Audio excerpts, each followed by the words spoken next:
Okay, go ahead. All right, good evening, everyone. I would like to call this Operations Work Group dated June 10th to order.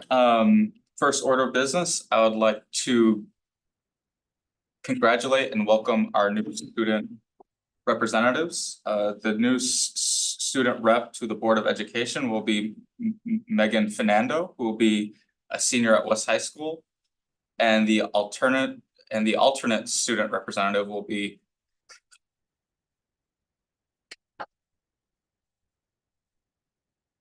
Claire Lee, who will be a sophomore next year at West High School.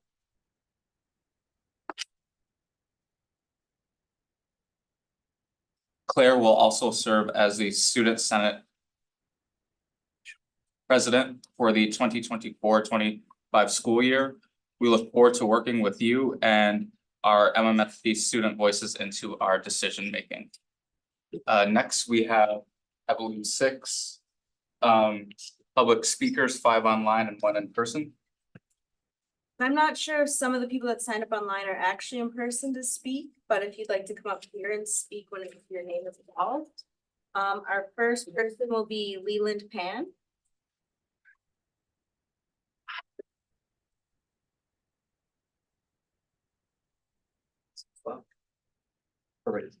Hey all, Leland Pan, social worker at La Follette High School. Just here to briefly speak on, not to take up too much time in your meeting, but I know something that the board is in the process of is, you want me to face this? A little weird. Slide. As long as I hear you.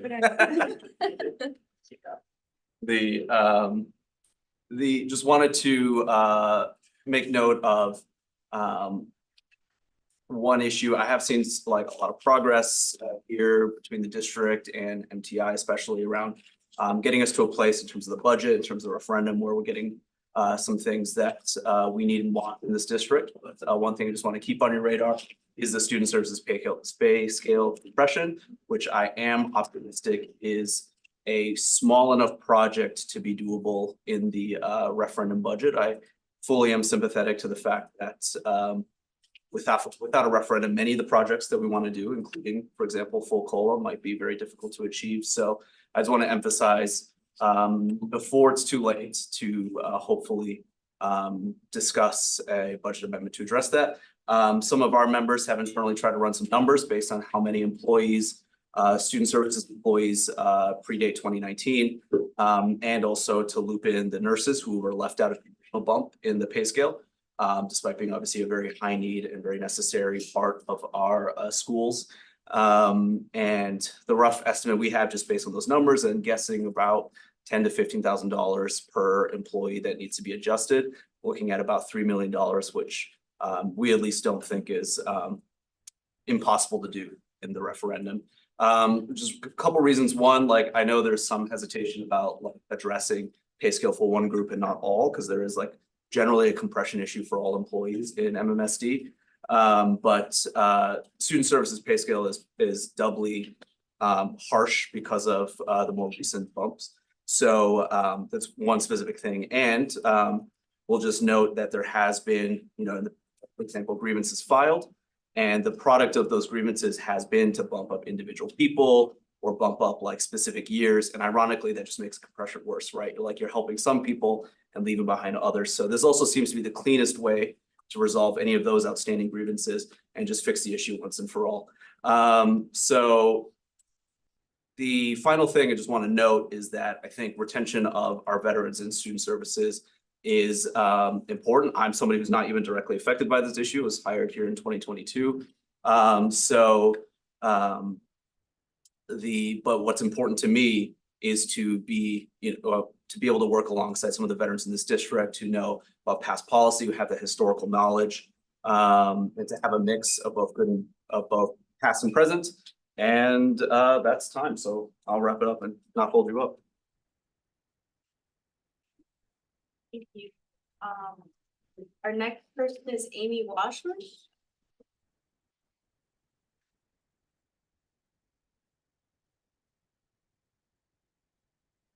This is the situation, yes? That's correct. Hi, my name is Amy Washbush. I'm the parent of 3 MMSD students, a regular lunchroom volunteer, and a former MMSD student myself. Of hot pack and cold pack lunch days of the 80s and 90s. I'm also with Families for Justice, a group that's committed to anti-racism in Madison. I'm here today to urge MMSD to make real the promise of universal free school meals for all MMSD students. There are many reasons to support free school meals.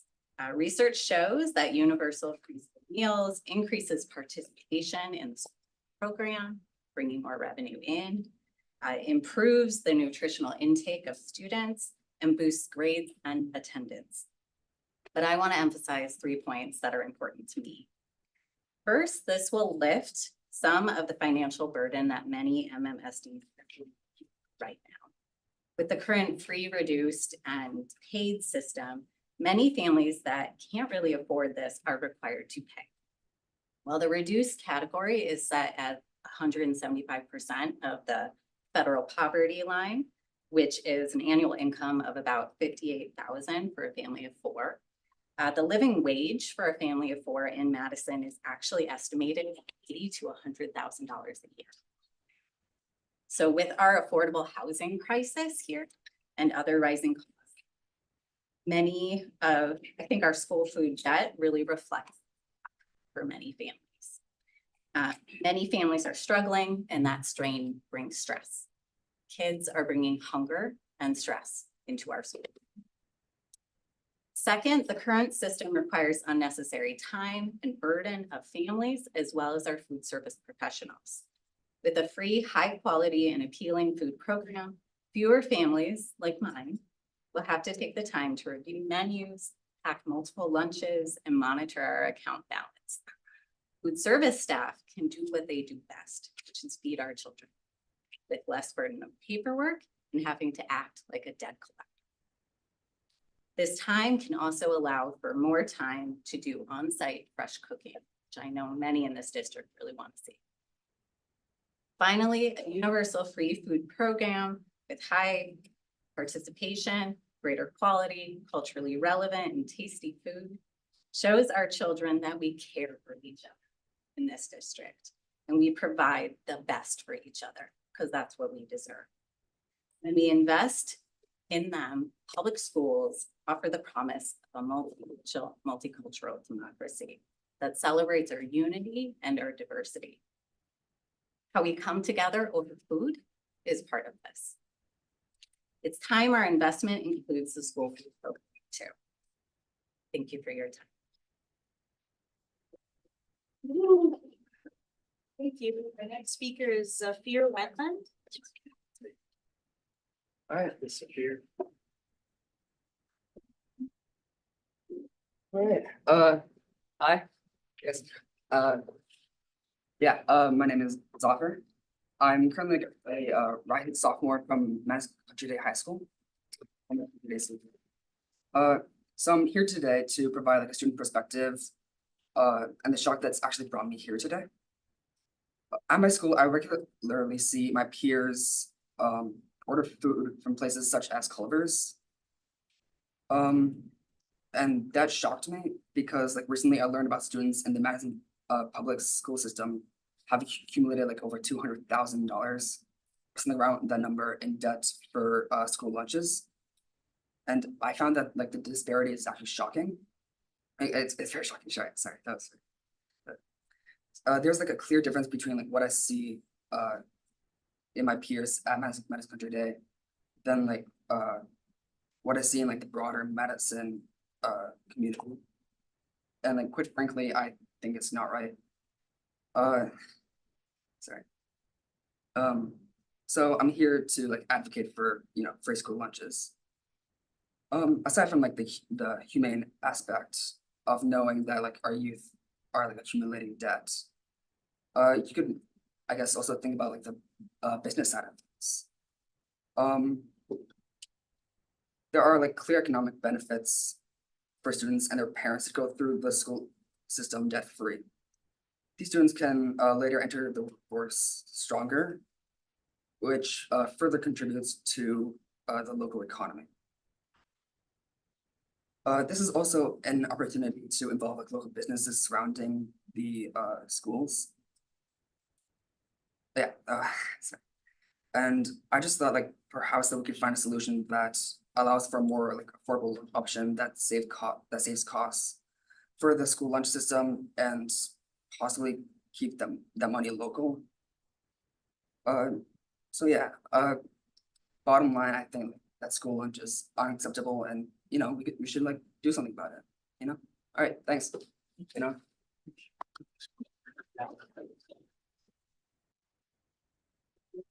Next is David O'Keefe.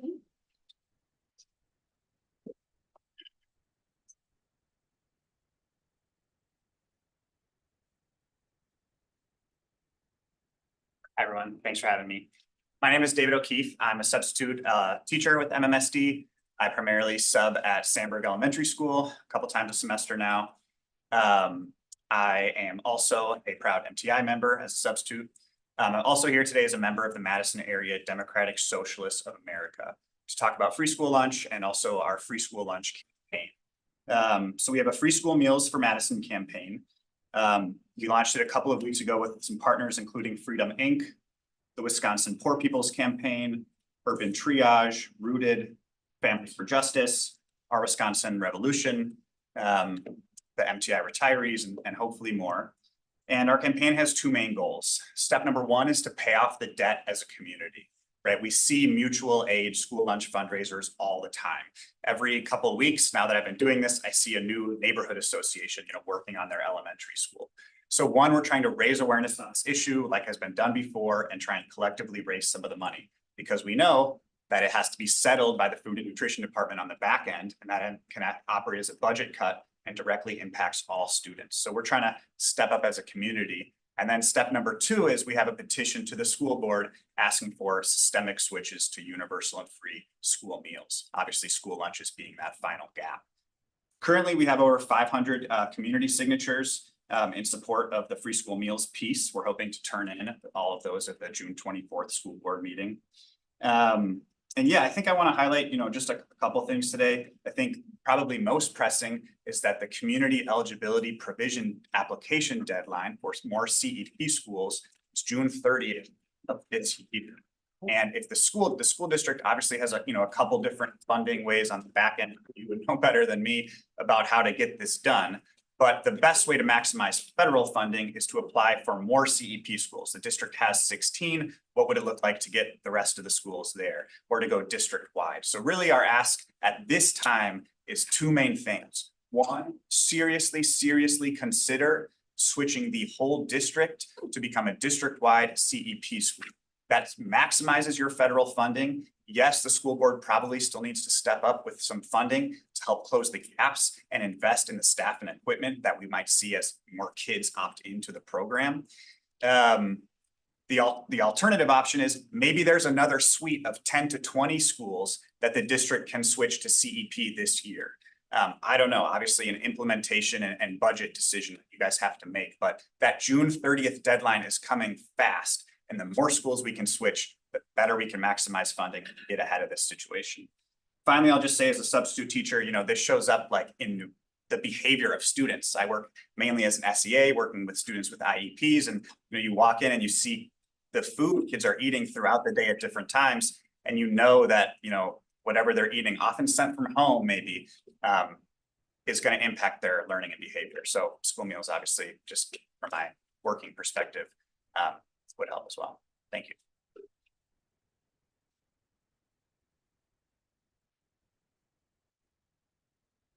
Thank you. Our final speaker is Michael Edwards. Excuse me. How everybody doing? Yeah, I'm here. My name is Michael Edwards. I'm the program manager at Urban Triage. On behalf of Urban Triage and Brandy Grayson, we want to be like positive that's going on in our community. We work in the housing aspect with these students and with these families in our community. And as we're noticing trying to get some houses, there's a lot of other barriers that are going on within these families, right? And one is like, we talk about affordable housing, a lot of like the affordable rent here just like skyrocketed, right? Which is taken away from a lot of families to be able to budget correctly, to even be able to have enough food to last through the month. They're dependent heavily on like SNAP and other resources to help them out when like, if we possibly could eliminate a small piece of, I don't even know really to put it in the exact words, but just to add a little bit more money into the homes. I think that goes a long way. And like, a student was speaking about it, like that goes over into our community. It makes our community safer. More kids are not going to school, putting a lot of pressure on our teachers, counselors, and supporters to be able to get through the. They could actually focus on it, actually help what we have going on in the community. So not to take up a lot of your time, but we just want MMSD to know that we're out here working with the homeless population and with the kids. And we see that there is a real need for them to be able to get support elsewhere. And maybe if we be able to take that from lunch, put it to somewhere else, that's $200 and some thousand. You imagine what that does in the community, right? So I think we should be able to allocate that somewhere else for them. That's all we hope, and we'll be supporting this so we can get it done. So we thank you for your time. Thank you.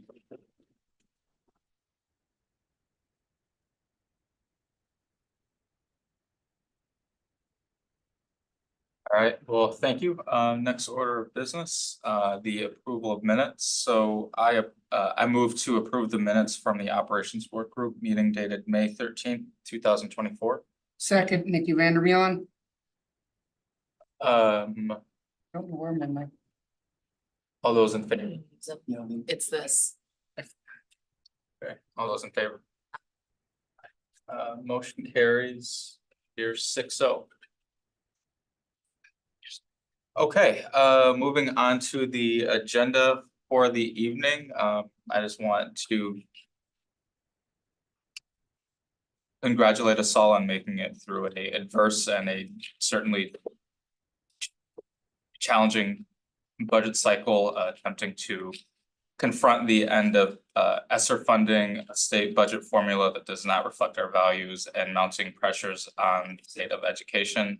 As a team, I think we have worked to craft a budget that fits our values as much as possible.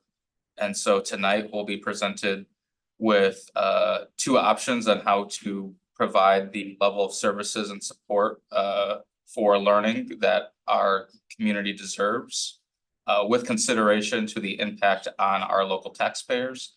And then another budget that that does reflect the investment in our student, staff, and aging facilities that we deserve. And the other budget which reflects state imposed revenue limits. And so with that, I'll pass it over to our new superintendent and Bob for comments and presentations. Thank you, Chair Castro, members of the board. Thank you very much for your time tonight. Know that Assistant Superintendent of Financial Services, Bob Solman, is going to do a great deal of tonight's presentation, but also know reflected in that is a lot of hard work by a lot of people, the Board of Education included. It's no mistake, and it's with great intention that we're at this point right now where we can articulate to our community what our revenues are, what our expenditures are planned for the next year. Chair Castro is correct. These are unprecedented times with the expiration of federal funds that came at a time that districts across the country really needed them. And I think one thing that we can take away from this is that we know with the added funds, what kind of innovation, what kind of creativity can take place in a school district to meet the unique needs of children, staff, and the greater community as a whole. So it's my hope that we use what we've learned through this time to continue to advocate for the future, both in how we spend our resources, being very purposeful, being able to describe to the community what kind of outcomes we've created, but most importantly, to let our legislature know, to let all of our public advocates for education that we need greater revenue for public schools in the state of Wisconsin. MMSD obviously being the one that we're here to talk about, but this is not a Madison thing. And, I've been here 3 weeks, and yet I can sense this because I've lived the public narrative on education and spending when we're battling workforce challenges, we're battling mental health in ways that we didn't in the past. And I think the last thing that I'll say before I turn it over to Assistant Superintendent Sultan is that these last few years, again, have given us the time and the resources to do some things differently. And it's my hope that we can continue to understand what the needs of our staff are and be able to program and provide opportunities for our students, that they truly deserve. We heard some examples of that in public comments, and there are many others out there as well. So again, I look forward to tonight's presentations and discussion. We've got a lot to get through. And I ask for directions so that we can ensure that we are addressing our future collectively as we get down to our June 24th Board of Education meeting. With that, I'll turn it over to Bob.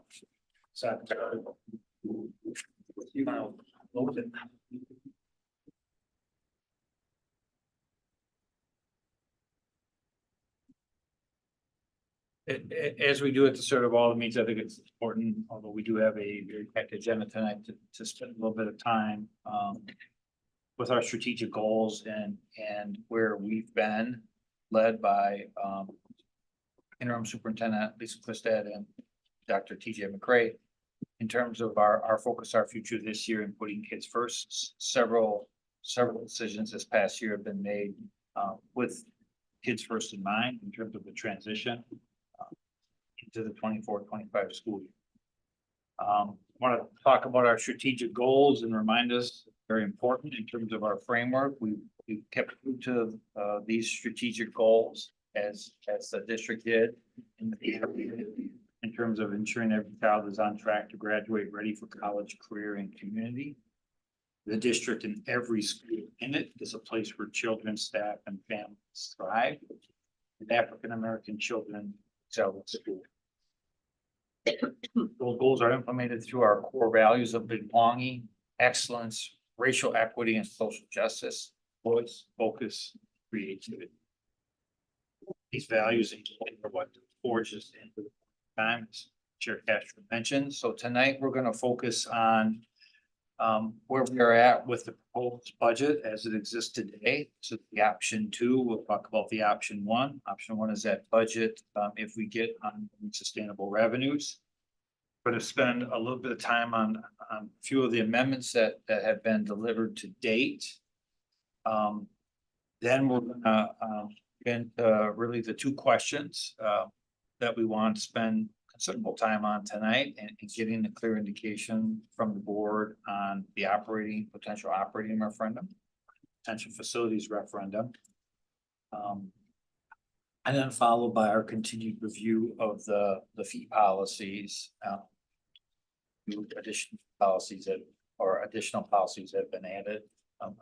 I've been told by our chief, so we can end and know where we end with the discussion of our policies. Okay. So the next slide in terms of to keep us focused, which I think is always important. We cover so much materials and so much information every meeting we have. But our shared goal tonight is really focusing on the resolutions for both operating and facilities referendum and in a spot where they're prepared for certification to vote by the board on the June 24th meeting. So as we're going through the presentation tonight, starting with the budget, we're asking that you keep in mind the kind of questions you still need, any clarifications that you may have from us that we can answer tonight or after tonight's meeting regarding the specific wording of the questions and the dollar amounts that must be included in those potential referendums that we've recommended for your consideration.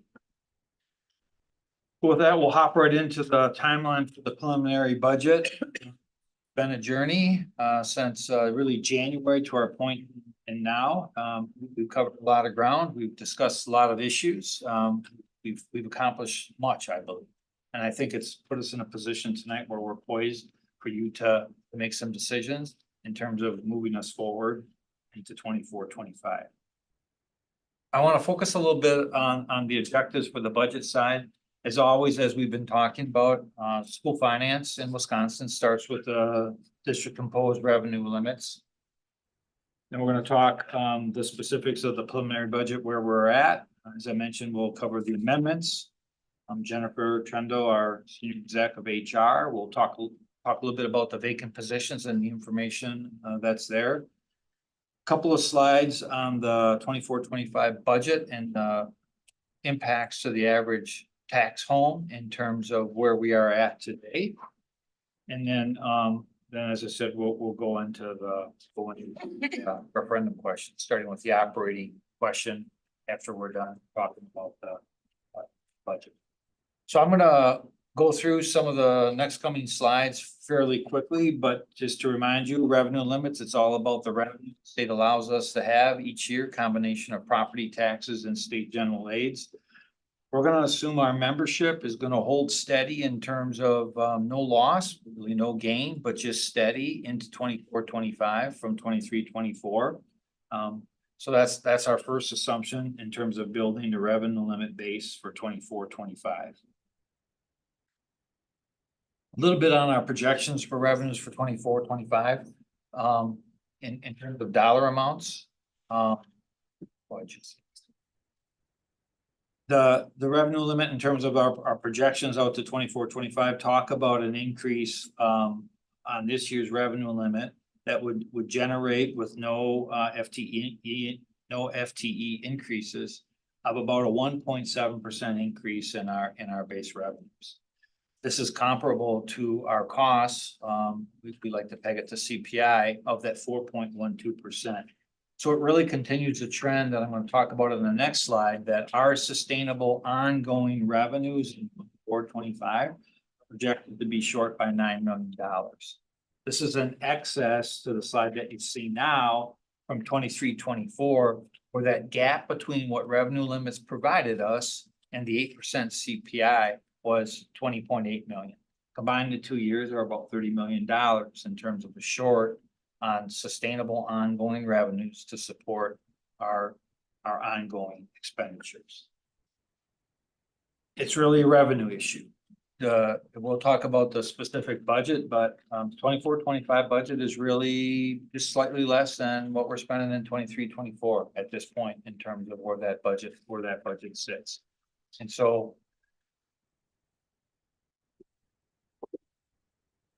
it's important to touch base in terms of our conceptual plan again. The preliminary budget is option 2. It's a budget that meets some of the needs, but not all of our needs. Really taps our one-time fund balance to maintain this level of expenditures.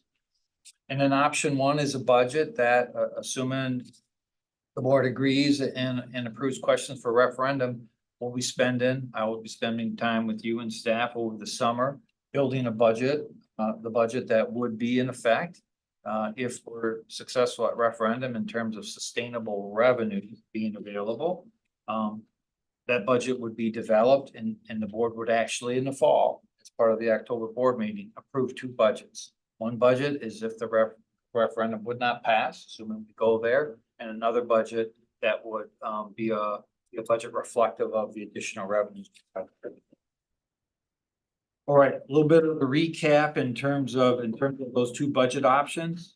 I also want to use this slide to remind you, it's a way for us to, I think, in a very succinct, easy way to understand some of the ongoing costs that the district's going to consider as we move into the future in terms of looking for sustainable revenues. But this is a slide you've seen now for the last several months in terms of an option 1 and an option 2. When I want to talk about some of the ongoing expenditures that we'll have in terms of staff to meet the needs, health insurance increases, retaining our excellent staff, recruiting new staff comes with compensation increases and actual benefit increases. And then any other issues in terms of addressing equity projects as you look forward in terms of long-term planning for facilities, also with operation. Point being that pretty easy to see there's need for potentially $30 to $40 million a year for ongoing revenue to support our ongoing costs that we know they're coming. So it's just a reminder of the magnitude of the revenues that are necessary. Okay, so just a little bit of recap in terms of general fund. we use, starting to the right, we use the 23-24 fall approved budget at this point in the process. Our staff are working to close out this school year. We will have audited, unaudited, what we call trial balances would be our belief of what our books look like on August 1. We prepare that for 23-24, which is really our first shot at estimated actuals. And then we provide those numbers to our independent audit team firm that reviews our numbers and agrees or disagrees or lets us know where they think there would be some recommendations. That point being, right now, we're budgeted at 12.4. The need to use 12.4 of our fund balance to maintain our operations this year. I've shared with you when we talked about the proposed budget in May that I believe, based on some unbudgeted revenues and some review of expenditures at a very high level, that the budget that you have before you in terms of the proposed budget is balanced using one-time revenues and does meet the board's fund balance policy, 10 and 15% as projected at the end of the 25 school year. So our starting point, although go to the next slide, Jesse. Although the proposed budget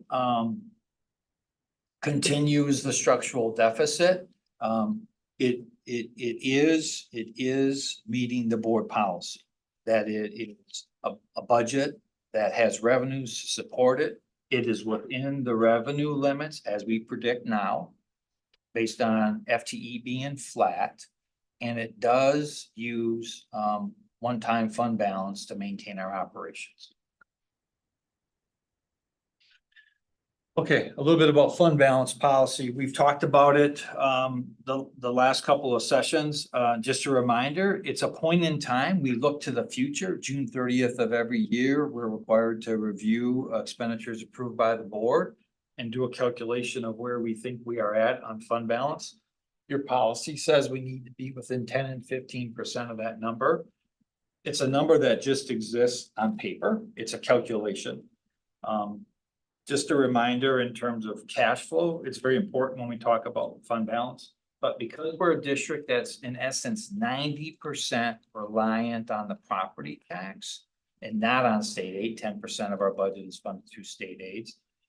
We have periods of time when we short-term borrow until we get that revenue that's submitted to us by the tax increase.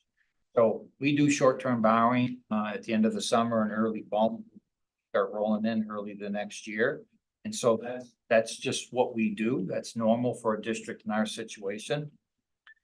And as I mentioned in May, a potential consequence for us spending on the structural deficit that is using our one-time revenues for ongoing expenditures. The consequence is it's a possible impact on our bond rating that the financial markets use to tell us how much it costs to borrow funds, and in this case related to our facilities referendum. It's always a concern of ours, right? Okay, I'm gonna move into the budget amendments in terms of where we have been in public input. We've continued the practice of past administrations in terms of having a website where we collect information.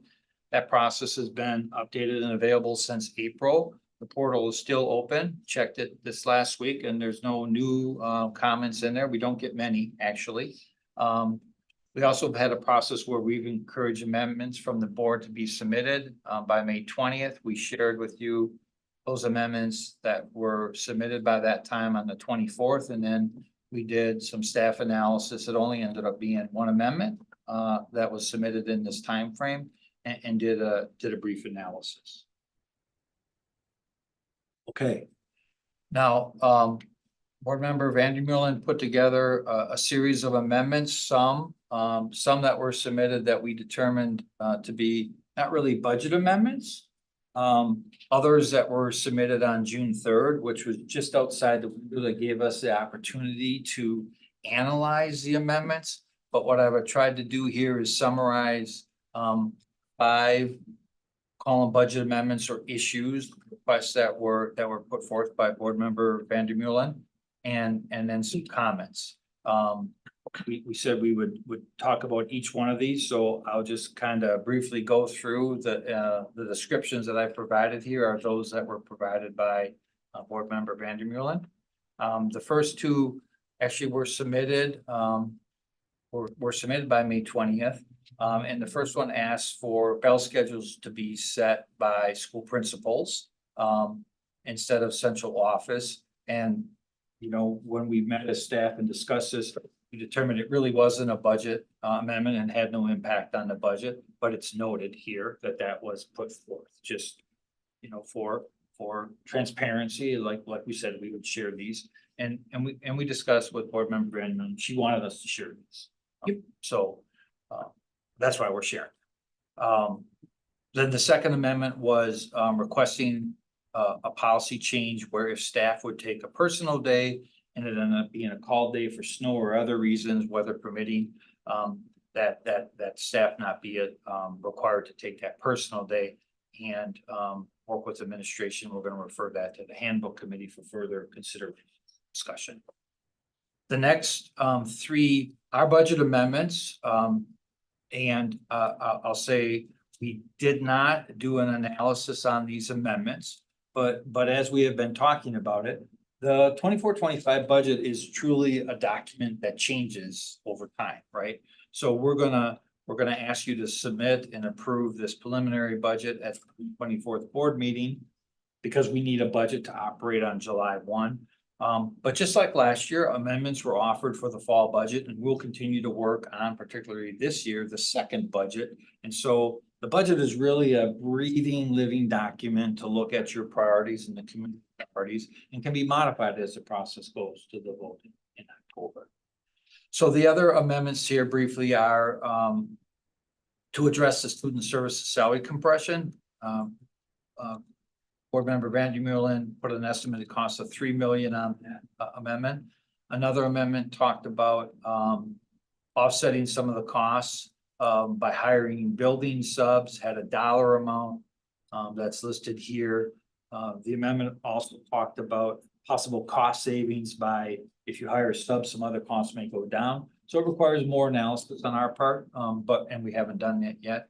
And then finally, an analysis was made to attend to salary compression for all other staff to be in addition to the $3 million for student services with an estimated price tag of $8 million.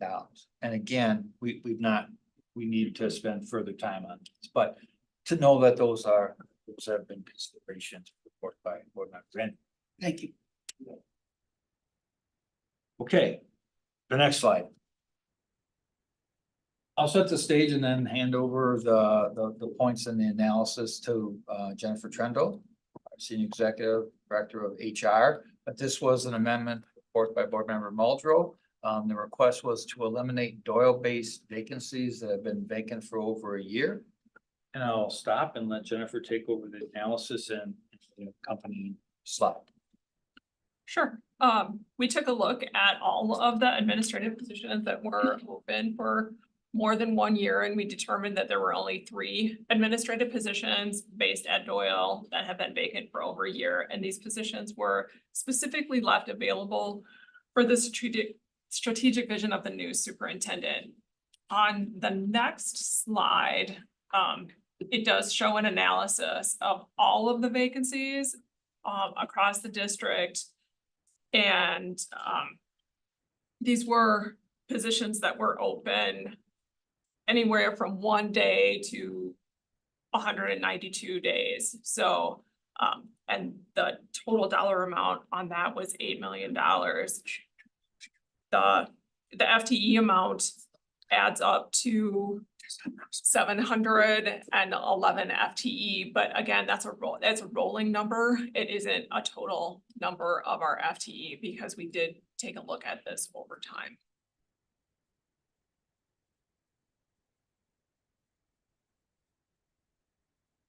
So if we go back one slide, Jesse.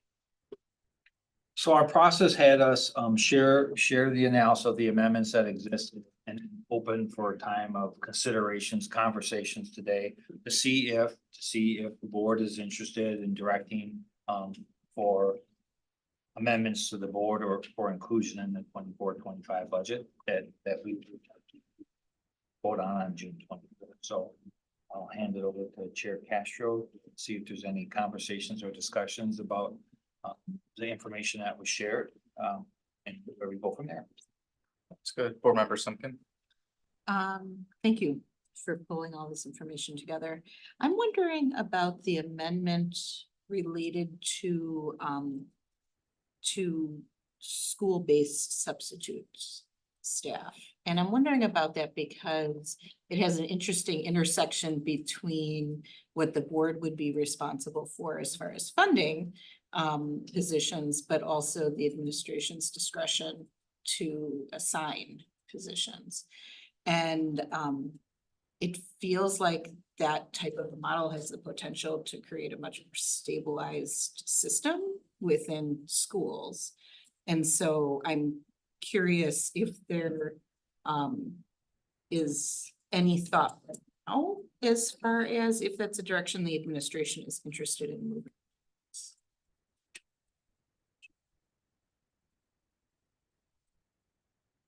Chair Castro, Board Member Simkin, I think, at this point, we've seen some of the data on the amount of uncovered positions that we have on many buildings. It's more burdensome than others.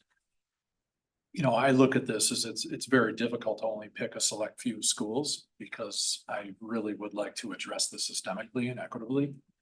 And yet, at the same time, there might be an opportunity for us to get closer to that. I think that so in the past, some buildings have the luxury of having regular, consistent substitute coverage. There are individuals who, for whatever reason, might only be available to a single school.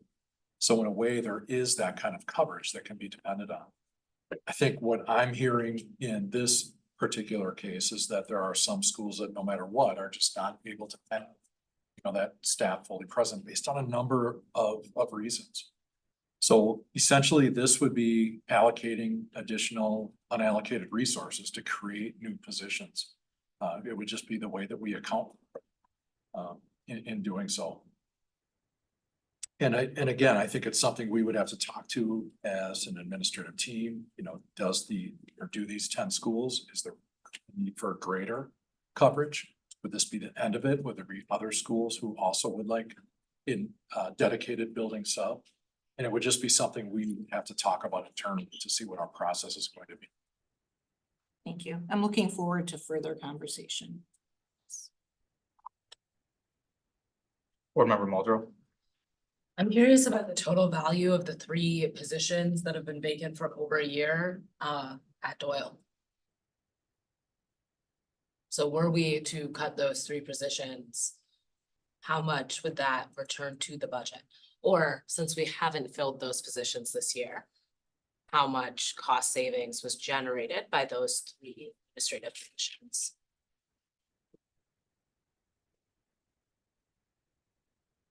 Let me just do a quick calculation, an approximation on that.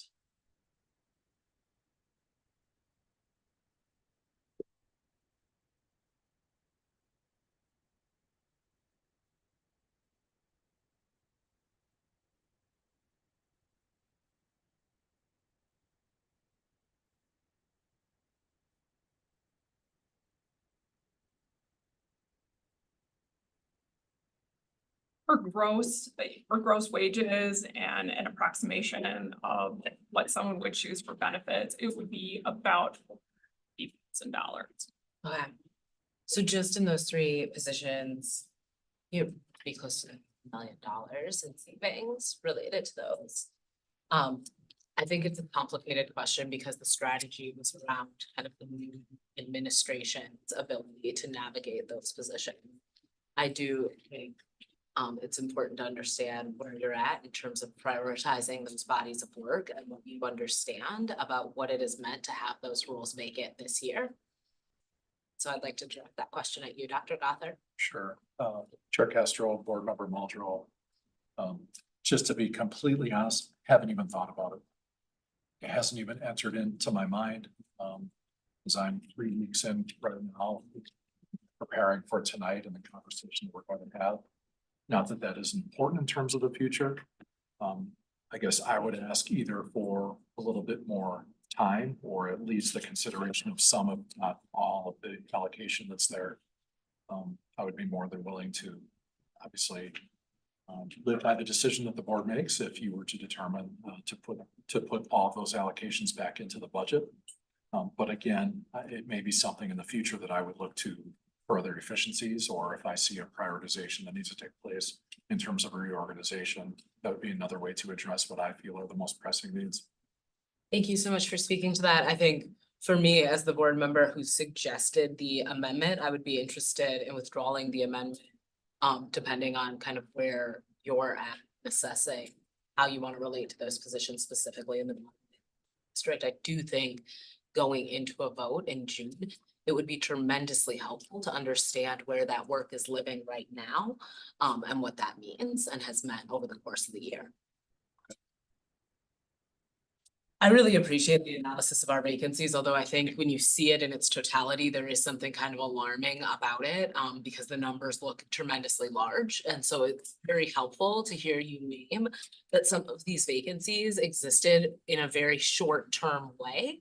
And, you know, are kind of the natural pieces of the district. That being said, over the course of the last 5 years, pretty consistently, we've had a significant savings related to vacancies at the end of the year.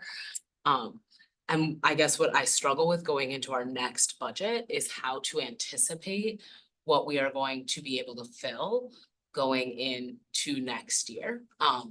And so I think it's really complicated to say we want to maintain our staffing level if we're really struggling to fill our vacancies. There are real consequences for that. This year at the school my partner, you know, he saw multiple sections of math kind of collapsing into one classroom. He taught both math and science and social studies last year at his school. He's the only bilingual resource teacher at that school. Vacancies that were maintained long-term that put tremendous strain on the faculty. And so that's one school and one teacher. But I think we've all heard stories like that from across the district and heard real concerns from families. And so I am curious about where we're kind of landing at the end of the year and what our capacity is to fill our vacancies going into next year.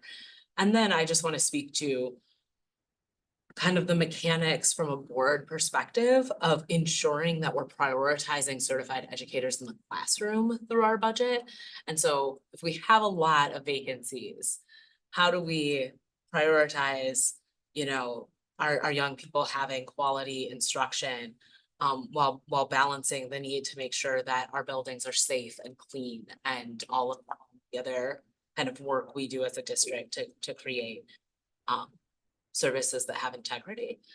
And so Jennifer, I'm wondering if you could speak a little bit to what it looks like going into next year, and our ability to kind of fulfill the staffing of our current budget. Can I ask a clarifying question? Absolutely. About fulfilling the staffing for the 24-25 FTE that have been proposed? Okay. I mean, certainly our goal in human resources is to make sure that every position is filled. We have partnered with several agencies and working on a grow your own program that doesn't that doesn't address anything for next year, but it certainly addresses the need for retention. I wrote down a lot of what you were saying, and so I may just ask that I can give you a better update in a weekly update. I can appreciate that. I think part of what I'm looking for in that weekly update would be kind of what is our approach to prioritizing staffing instruction and folks who are working with students in comparison to administrative staff or clerical staff. I guess the other curiosity I have is one of the things we've seen as a result of vacancy specific units is that we see this incredible spending related to overtime that we don't necessarily anticipate accurately in our budget. And so I'm wondering if we, we're gonna maintain a certain number of vacancies at any given time in areas that generate overtime. Kind of how that analysis is being applied to next year in order to get an accurate sense of how much we'll be spending in direct relationship to those vacancies. And so I will ask that you, Dr. Gather, come back to us with some greater clarity around kind of the moving pieces of our budget and our ability to make sure that our students' needs are met next year. Thank you. Any other board member questions? I just have a quick one. Does this budget include a position for the sustainability manager? Yes, that was included as part of the equity projects that we discussed. Thank you. Seeing no further questions, let's continue.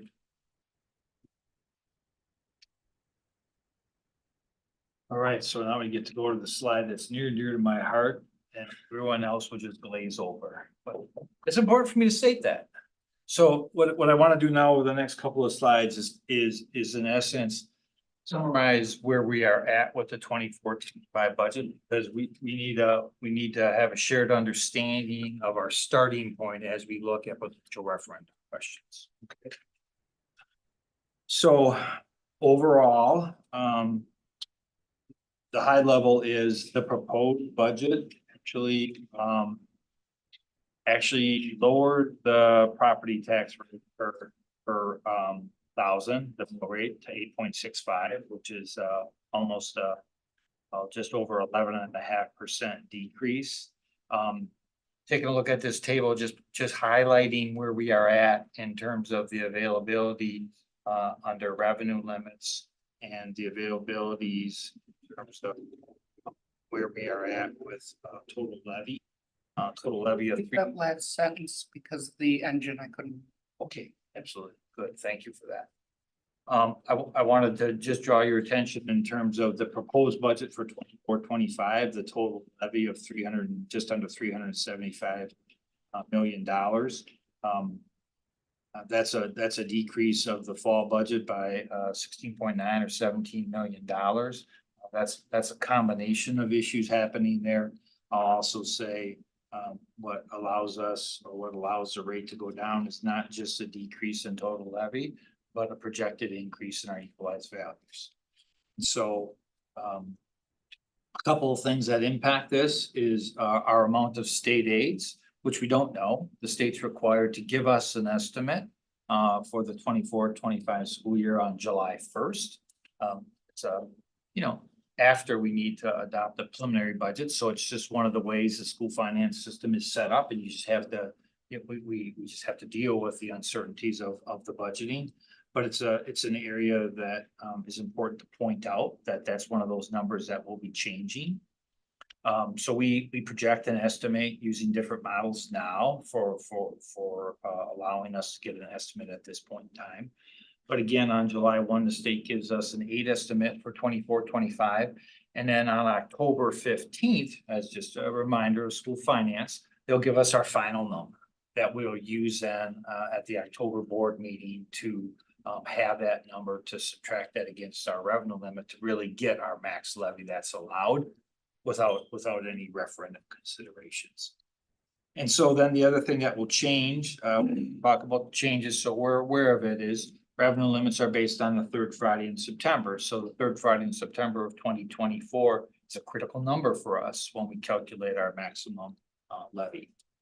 I'll say that our equalization aid is projected to increase by almost 32%, which is very good for us in terms of as aid goes up, the ability to levy goes down. And so that helps in terms of what the levy needs to go on the property taxes. I've already mentioned, but it's worth saying again, Madison continues to have very strong property growth. We continue to spend above the state average in terms of our programming that we offer our students. However, that state aid number is impacted by other districts and how they report their shared costs and their membership. So if there's any changes by any other districts, that will impact our estimates in terms of aid. So we're all reliant on each other in terms of how the state uses that formula. I wanted to, before we get to the next screen, I wanted to say the city assessor's office is projecting the average home value to increase by 7.75%. And then I'll say, we do not have available at this time the full fall 24 values, but we have the estimates, and we're projecting our total equalized value to increase by 8.3%, which is a healthy increase. Bottom line, if you go to the next slide, Jesse. Bottom line, the average home tax bill, bottom corner right of this, is projected to decrease by 4.82% compared to the fall budget, or the average home tax bill to decrease by $200.07. Now, these are good estimates based on the best numbers we have, but they're only estimates at this time.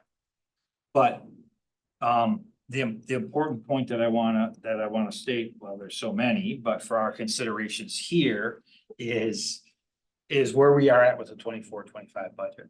The budget that's before you, the one that is relying on one-time revenues to sustain our expenditures, actually results in a decrease to the average home value in terms of tax bill of $200. And so when we start talking about the impacts of the referendum, we're not starting at zero, right? We compare it to the levy the year before. Your budget is $200 less on the average home bill, right? So for budgeting purposes and understanding consequences and the results of our actions, that's an important starting point for us to have as we consider and think about referendum operations in terms of options.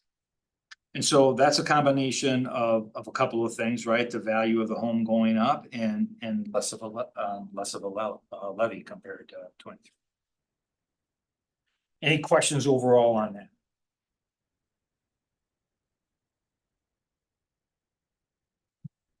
Great. So this is like, it feels like this is all the required stuff we need to share and get us all on the same page and start getting into the really exciting concepts.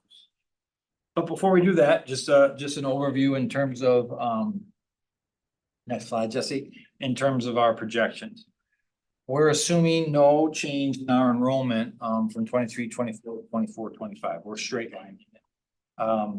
The referendum in terms of, potential referendum questions, we're talking about it because 23, 24 was the last year of the referendum money that provided us $10 million this year. And just as a little reminder, without that $10 million that the voters approved back in 2020, our revenues this year compared to last year would have been about $750,000 less. So without the voters approving and expending our revenue limit, we would have had no new revenues this year for our base operations compared to the prior year. That's just our situation in terms of where our school finances and state law, in terms of what we've talked about. State law underfunds public education on the revenue side, right? That's the real story. All right, we're projecting minimal growth. And then again, I mentioned our state aid is projected to increase, but that does not mean we have more money to spend. That means under revenue limits, we tax less. Our total revenue limit picture does not change what's available, just how that money is received by us. And then we'll continue to monitor the per pupil adjustments. All right, the next slide just talks about where we are at. We have the proposed budget that will become the preliminary budget for the vote in June. If there's no questions on that or any questions on the budget, I'm going to hit pause now to see if there are any questions before we move on to operating referendum.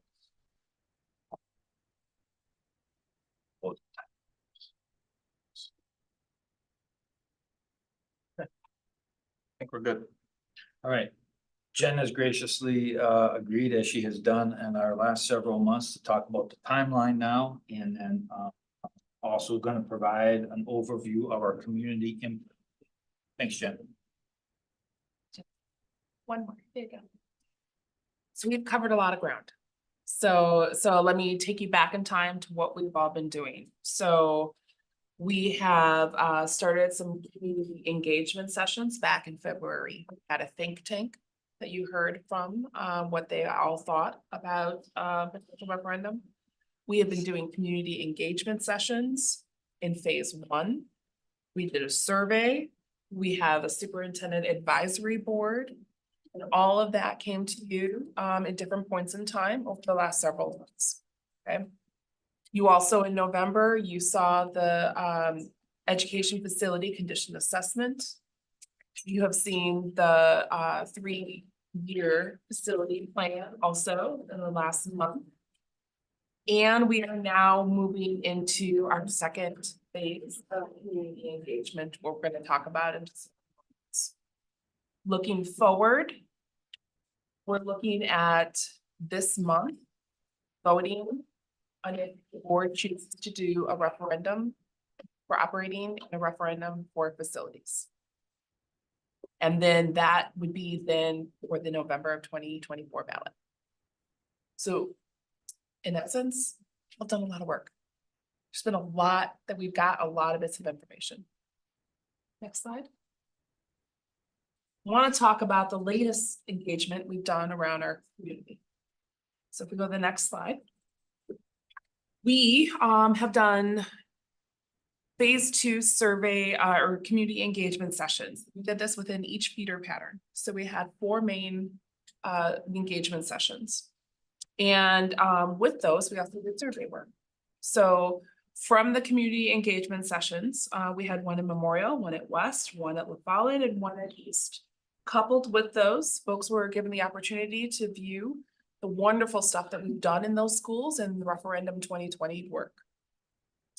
We had, like, for example, at Memorial, we had 21 people attend, but we had 159 people view the video.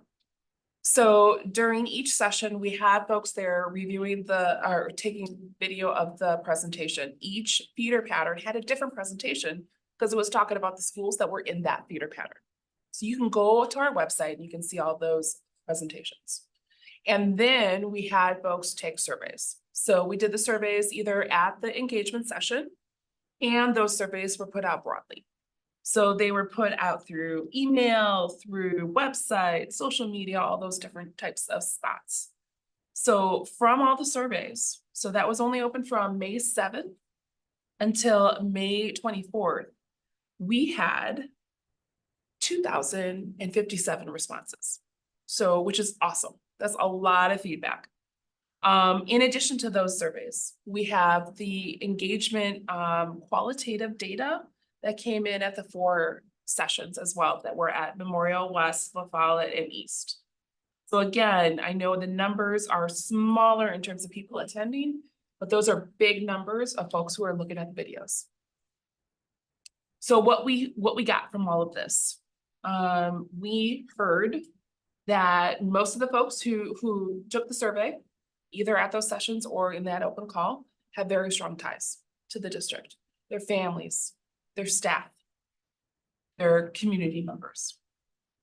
We heard that 76 to 79% of the respondents say they would support a fall 2024 operation and facility referendum. So that is higher of a percentage than what we heard when the Madison Public School Foundation came in and gave us some previews of some of the polling that they had. So that was around, I think around 60, 62%. And we're showing 76 to 79%. In addition, approximately 88% of the folks said that our facilities need help. They need care.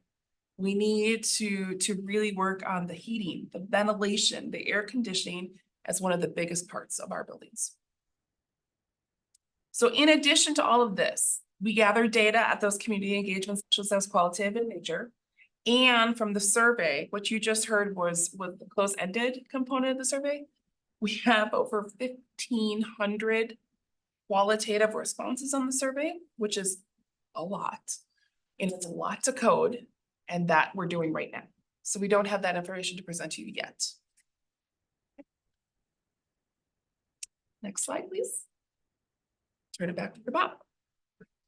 Okay, so we thought it was important to get an update of where we are on the timeline, but I'll add, just as the reminder, National School Foundation has done surveys earlier in the spring that were very supportive of an operating referendum of $100 billion and also supportive of a facilities referendum, different amounts. And so for me, the takeaway was the foundation did a survey earlier. The results that we're getting from our community survey, although biased by, I would say probably a Madison school district support, is still very consistent with the public supporting both operations and facilities. And so with the budget numbers that I just provided, fresh in everyone's mind, before we get deeper into the condition of the facilities, which honestly I think is a more complicated conversation.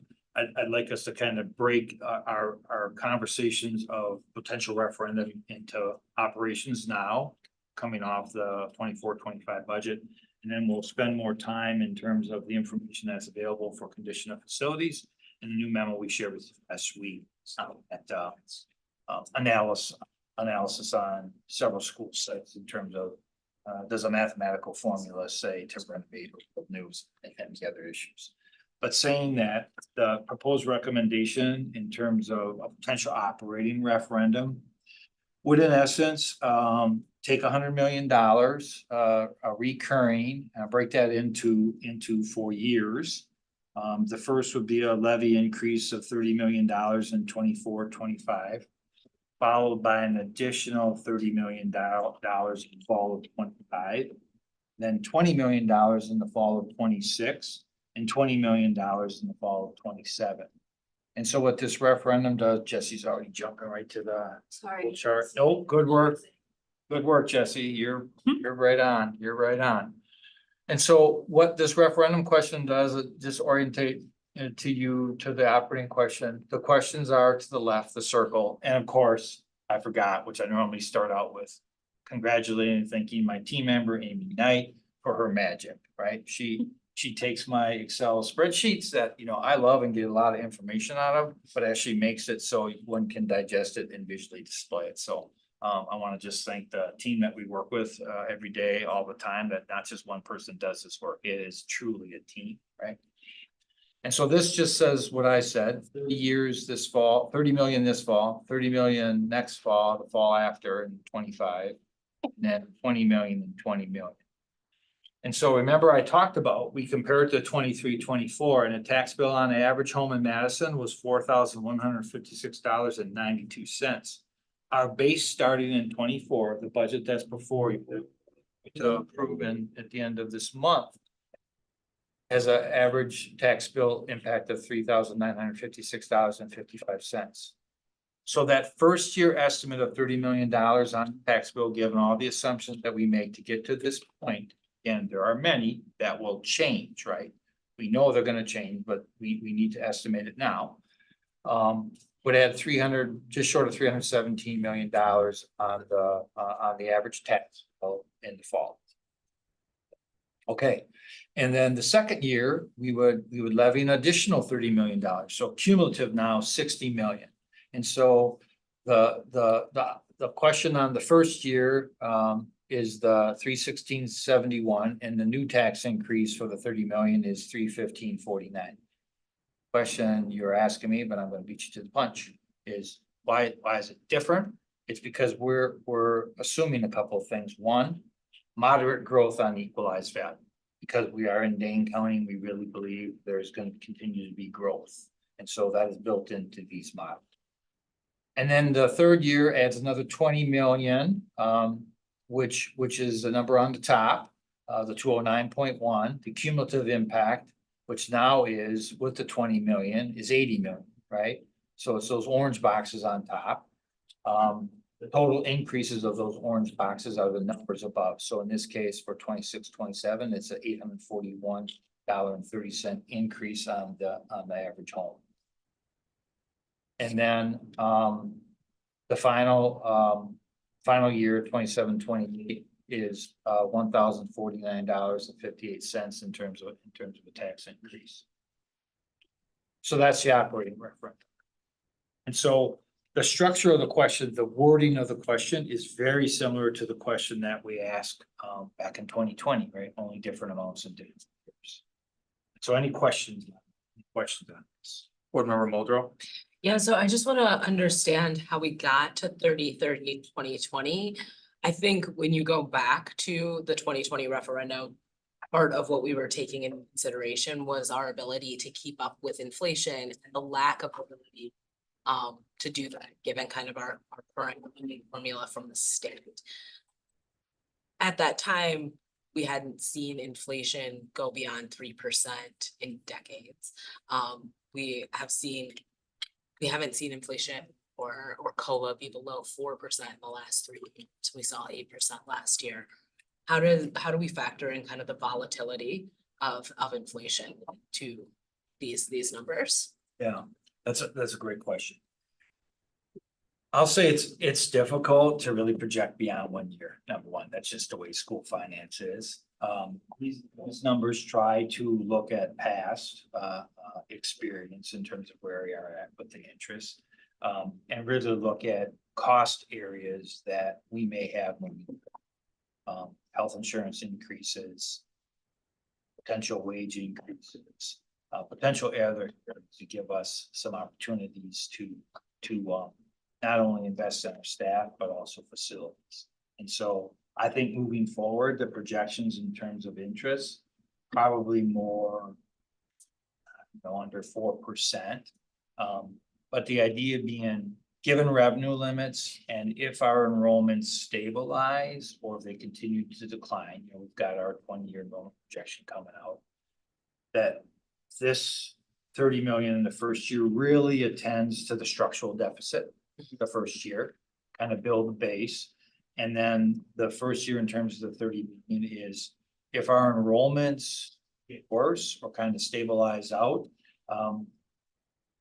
I think we need to continue to build our fund balance back up into that second year and also have funds to allow us to attract staff, address any other health insurance increases, some big pictures that we know range anywhere from $20 to $40 million a year.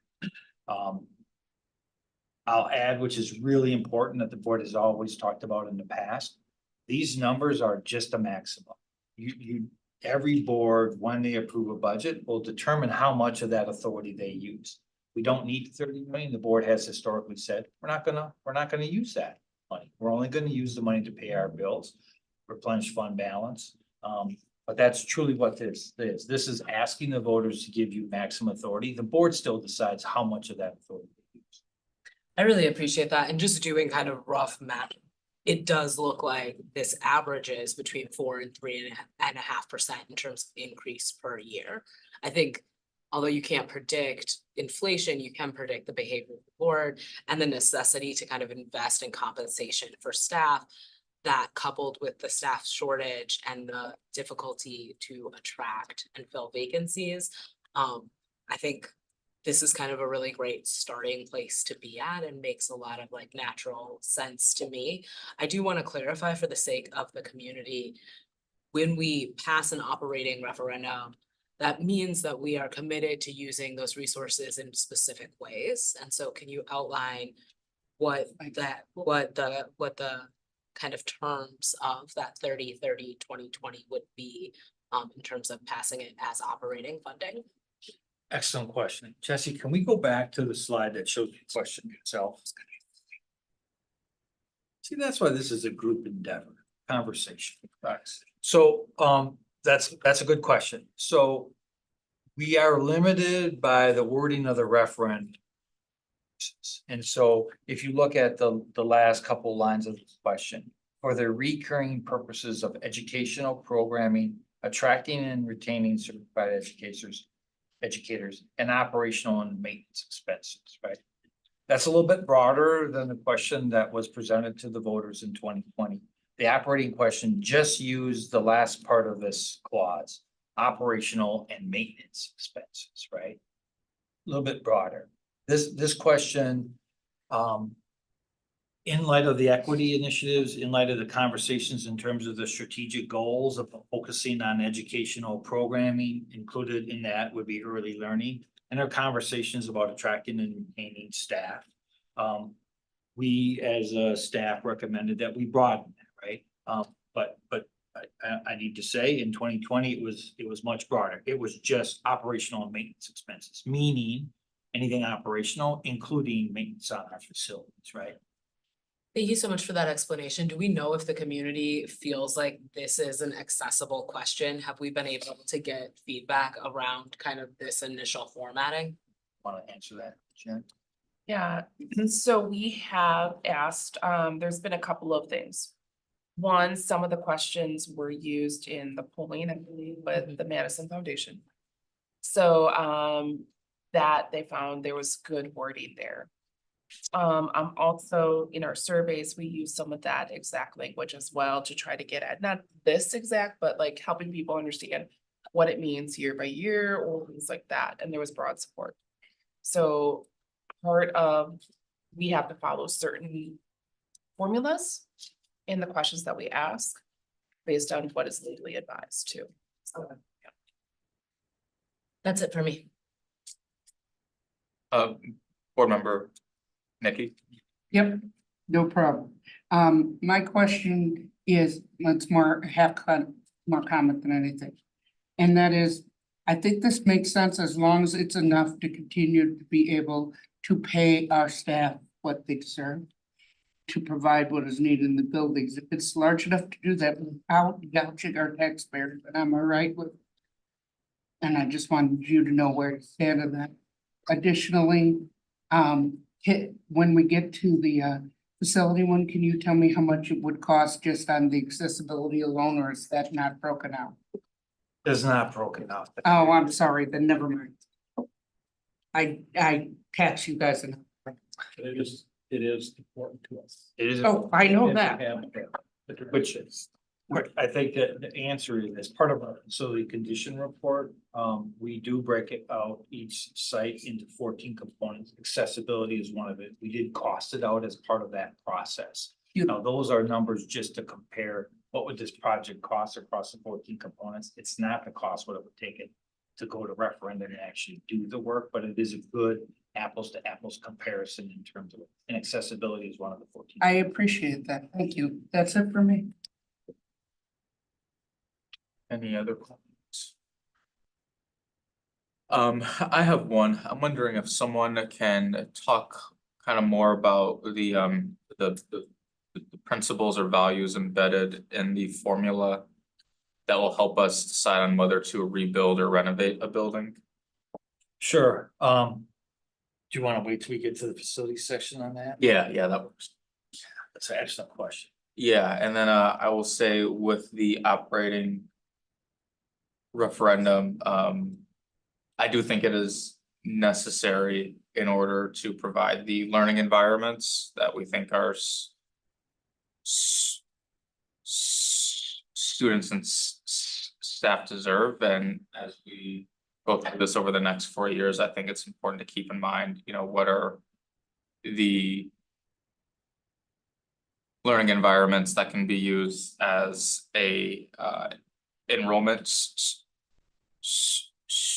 strategy for the district and as a way to make the work more sustainable for staff as a retention technique as well. So yeah, I guess we can move on if there are no other questions. So okay, we do just like a check-in. Oh, go ahead. A comment. Oh, yeah, that's sorry.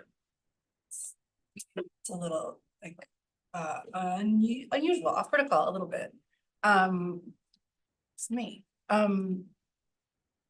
So my kids are 6. They just finished their first year of kindergarten in MSD, and the East High graduates came to their school in cap and gown to like walk through And it's beautiful. I love this. I love graduation. So it's beautiful. And my kids came home and they're like, this happened. What is this? You know, so we're like sitting at dinner and I'm like, okay, how am I gonna explain public schools to my 6-year-olds? And when I talked to them about it, I was talking about how, because they know that everybody in their neighborhood gets to go to the school that they go to, and that's like what it means to be going to Madison Public Schools. Every single kid in your neighborhood, it doesn't matter who their parents are, or where their parents work, or what language they speak, let's go to their school. And then I talked about how like all those graduates are like people who finished the program that like the community set out for them. And how the way schools work is that all of the people in Madison get together and say, hey, here's where we're gonna pool our resources so that all of the children in our town can learn these things and have these experiences. And they're like, oh yeah, cool. I mean, you know, they're 6, but as I'm looking at this, I'm like sort of like connecting with the heart in me that like loves public school and loves that Madison voters have an opportunity to say, yeah, we are gonna come through with this, whether or not the state does, whether or not there are forces outside of our public schools that are trying to dismantle them. And so for me, I'm happy that we get to I mean, I wish there was more revenue for other places, but to me, there's like a beauty in saying we want our public schools to be really strong for the children of our community. That's my comment. It's hurtful. Thank you. Yes, thank you. Any response? No, all right, yeah, let's go. All right, just the next slide, just. So before we go in, I kind of want to just take a check as we go through. Got a lot of work still ahead of us tonight. So I'm sensing a comfort level with the wording of that question, because let me explain what I need to do for the June 24th, right? I need to get a comfort level from the board. Sounds like you're comfortable with the wording of that question. And then I need to share the wording and the amount, and then I need to share these questions with your, you know, what seems to be support of with bond counsel, right? To have them read it to make sure they're comfortable with it all. It's an important step. And so I want to do that as quick as I can after this meeting. And so I'm sensing that operation questions is acceptable. Yeah. I do have one thought that's kind of bouncing around in my brain. I'm wondering about the decision to call out certified educators. Can you talk a little bit about that, since it takes so many professionals to make our district whole? That's an excellent point. It's like you're channeling some of the conversations we've been having the last couple of weeks. I probably won't do this justice, but the conversation was just a recognition in terms of the teachers and the licensed staff. That's an area, it's a big area of our budget in terms of ongoing to support our staff. It's close to 80% of our budget, salary and fringe benefits. It doesn't have to be, it can be educators who could drop to certified from that phrase. But we thought in terms of looking at recent questions around the state and for Madison specific office, that we focus on the certified staff. Clearly, there's other parts in our budget that we're working on developing our staff to grow your own associate program and other opportunities, expanding the community school, village builders and the specials that are there. But that was the rationale. So I obviously, this is your question and Dr. Goffin, if you want to add. Chair Castro, board members thinking, I guess the thing that I would add as well is that, this limits perhaps in what we said we're gonna use for new revenue. But that could also mean it preserves our existing budget to sustain some of the efforts, and especially in some of the areas I'm gonna have to cover here as well. So we're not looking at, annual reductions. So I think it really is just a matter of how we want to word this that is going to help us be transparent with the community. And obviously have a successful, vote in November. We are certainly, a couple weeks away from when we'd like the board to officially adopt this. So we can change the wording, but we'd like to get that to the council and to make sure that it's a legally free sooner rather than later. I don't have any objections to calling out certified teachers in this place. And I'm recognizing it's not limiting flexibility in the use of this funding on all staff because of the way the rest of it is worded.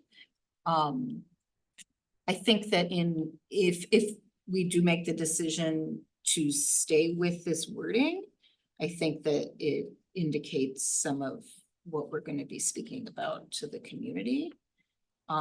And a focus on our certified teachers.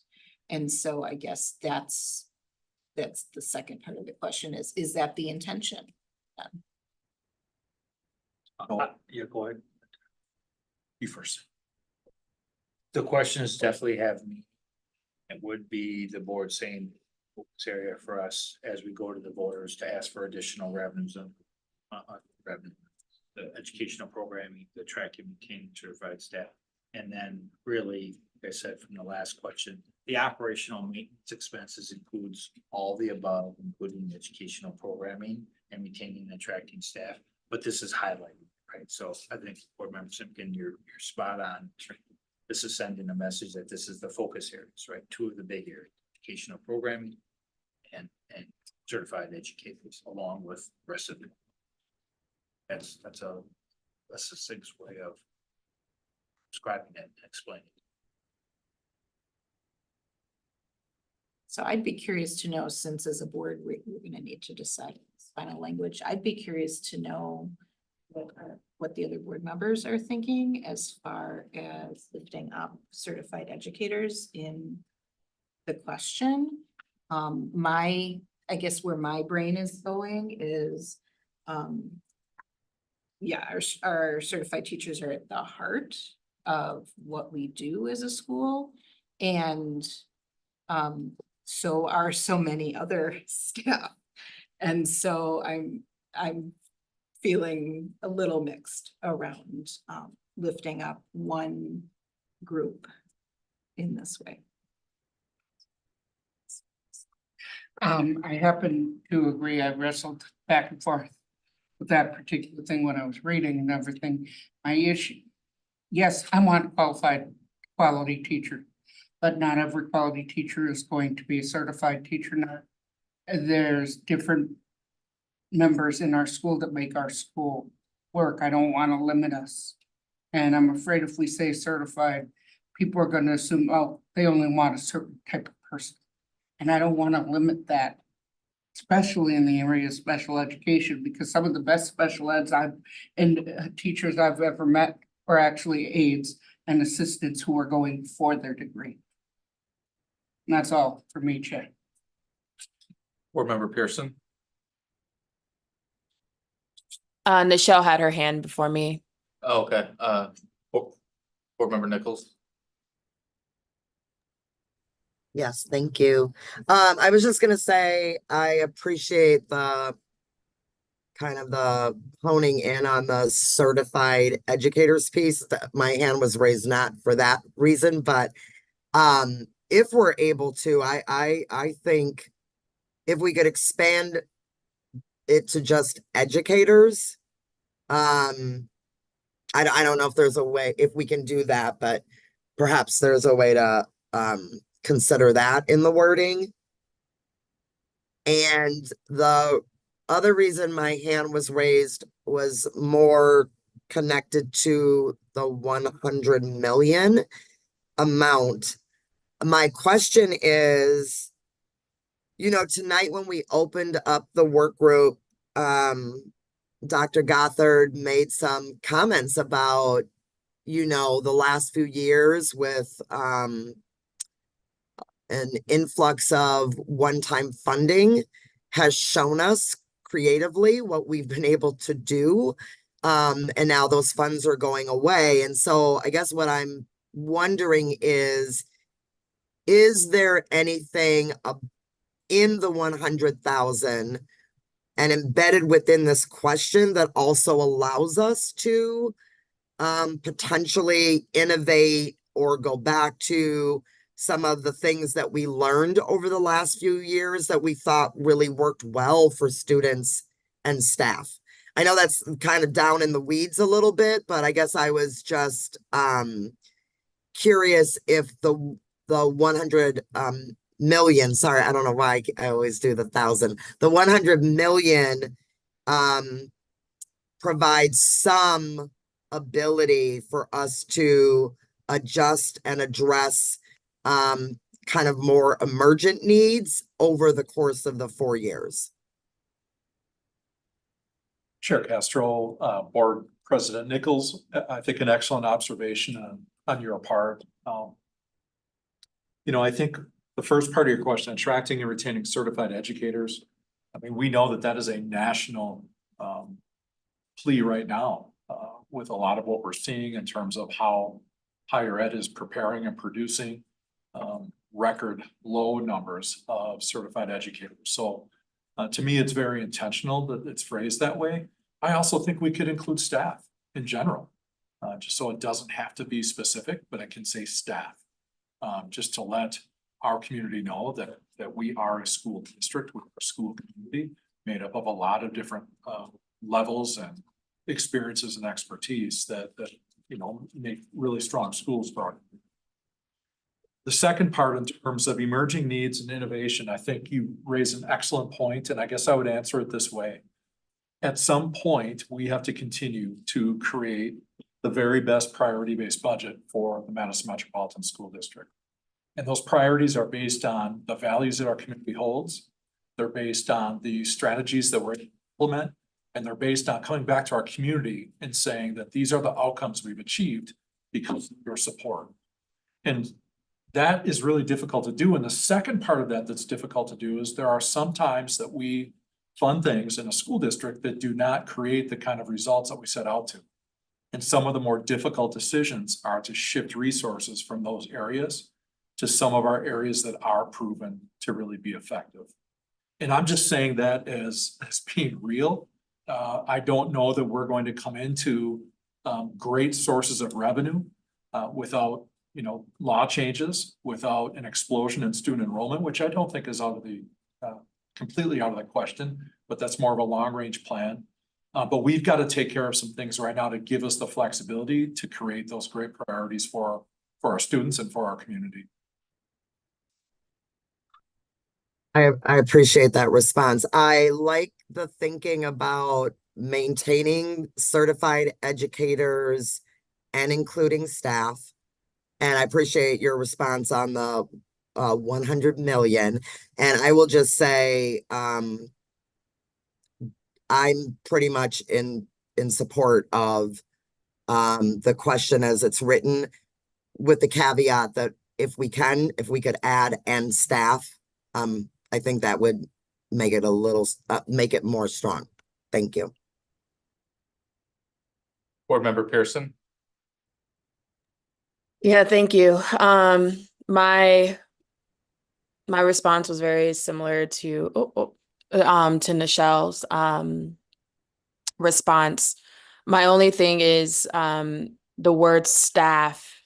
I don't know if we want to be a little more clear as to like building staff or staff that are closest to the classroom.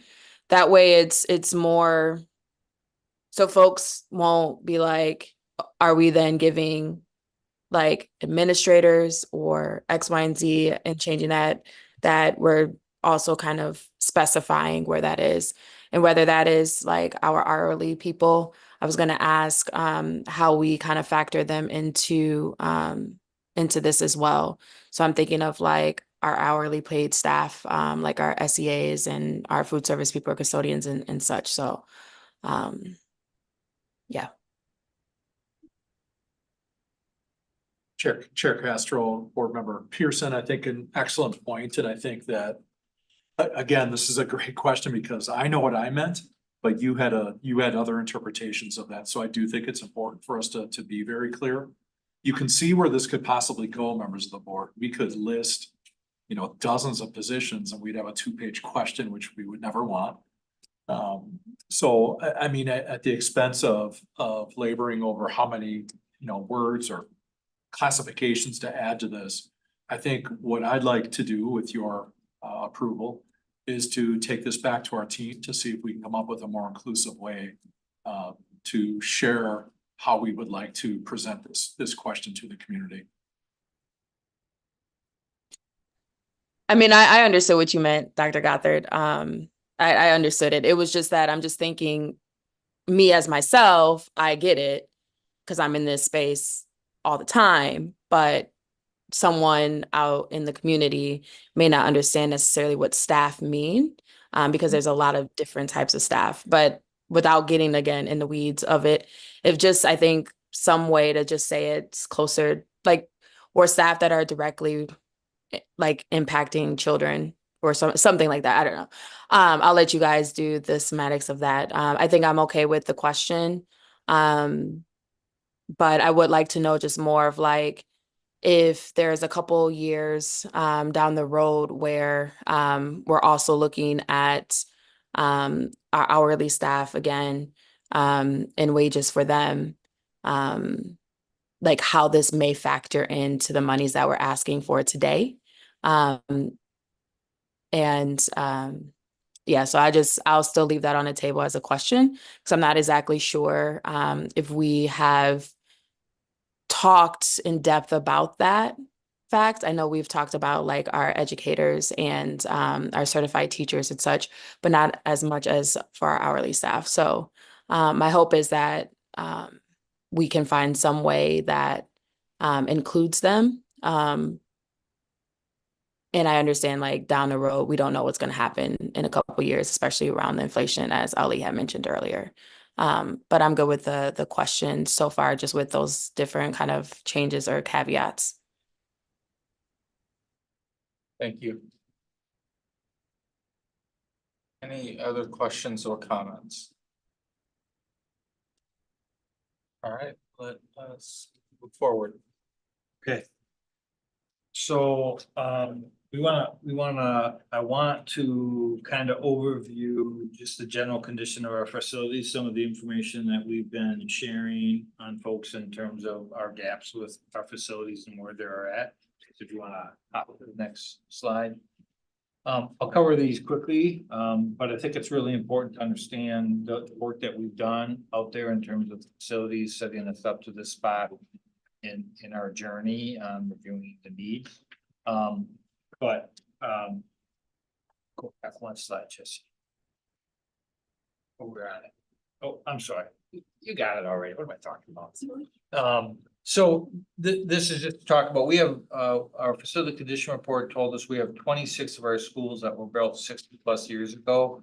I also want to say that although we're asking for investment in facilities in terms of a recommendation, I do think it's important to make sure we're all aware that the last several years, Madison board has been levying $5 million specifically a year to address facilities and critical needs. And through that levy, in terms of our Fund 41, we have levied $88 million since 2008, specifically set aside for working on our facilities in terms of investing in the facilities that we have. Does not include other Fund 10 expenditures over the last several years also. Okay, Jesse, thank you. Our facilities, in terms of 40 of our schools, have received a C or a D grade. We're going to spend a little bit more time on that as we roll through into these slides and get a little deeper into the conversations. The 10-year long-term capital improvement plan that you approved as part of the creation of Fund 46 at the May board meeting includes $1.25 billion of investments into our facilities, right? In terms of the context and the magnitude of the need that we have for our continued investment in facilities. Okay, these are some of the 14 components that we talked about in the facility condition report. They're broken out into architectural components that include accessibility, aesthetics, the building envelope, some life safety issues, some of the exterior site elements. And then the other big category is the mechanical, electrical, plumbing and additional fire suppression in terms of the needs. Really focusing on sustainability initiatives and then mechanical, plumbing and HVAC and electrical power. So fairly comprehensive, go ahead. Just one thing on life safety, can we please put like disability rescue, like stair climbers, et cetera? Sure. Because that wasn't originally always in all the buildings, and I think we need to call it out. Yeah, and that's a good point. So as we move to specific schools and specific needs, we talked about continuing to reach out in terms of some of the folks on some of our external groups talking about that in terms of the issues that are needed in terms of getting more public input, not only from external folks, but also staff and families in schools. So that's a good reminder that is part of our process. Jesse, next. So this is just a little bit of a rundown. So what we call the periodic table of facilities, you've seen different versions of this over the years. This is the updated version. Each one of those components are graded. The blues are A's and B's. You won't see a whole lot of A's, pretty much because once something's built, it goes from an A to a B. It's just the way the facility rating works. But as you go into yellow, it's C, and then as you go orange and red, it goes into D and F. But that's how the schedule is. So you take those 14 components, they all have different values in each case from A to F. And the composite score of that school building is the big letter grade in the middle of the open-ended square, the D.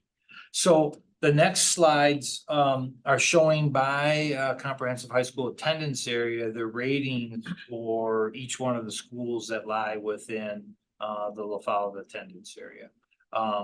The schools that were recently renovated in 2020 are not graded. It's the ones that we did not attend to, which is why you see Southside and Magic Rock with no grading. But these are the schools. And if you go to the next slide, this is just to give you a sense by attendance area, Memorial, the schools and where they rank. And this is in the packet of slides. Jesse, you go to the next. The West attendance area, you'll see all C's. No D's, but also no B's. So then if we go to East, the composite scores range from several D's to C's in terms of it. And then the following slide, Jesse. And so part of the conversation that we have and that we're going to get into the memo, and Jen's agreed to walk us through the memo that we're building up to, is a look at the green spaces that are available on the sites, which was part of the consideration of the list of the schools that we recommended in our long range facilities plan, and that the group looked at most recently over the last almost 2 months. And Sherman-Shabazz is an excellent example. Sherman-Shabazz is the #1 school in terms of the staff recommendations, in large part because Shabazz High School is located here. And as the community talked in 2020, when the board went, the comments made were really twofold. Then we're going to focus on the comprehensive high schools, find a permanent home for Capitol High, build a new school on the south side. And next on the list would be the remaining alternative high school, Shabazz, and a focus on middle schools district. And so that has driven us these last 9 months as we continue our work to build to this point. But in this case, the idea is if there's green space available sufficient enough to renovate or build new with school, as it would be in Sherman-Shabazz, the idea would be the potential possibility exists to build new on the green space and then use the remaining school as we move to other schools in that general area, say for elementary or other middle schools, where we would need to have a place to put students temporarily as the construction goes forward, which could be up to 2 years, right? Depending on the breadth of the project. Okay, Jesse.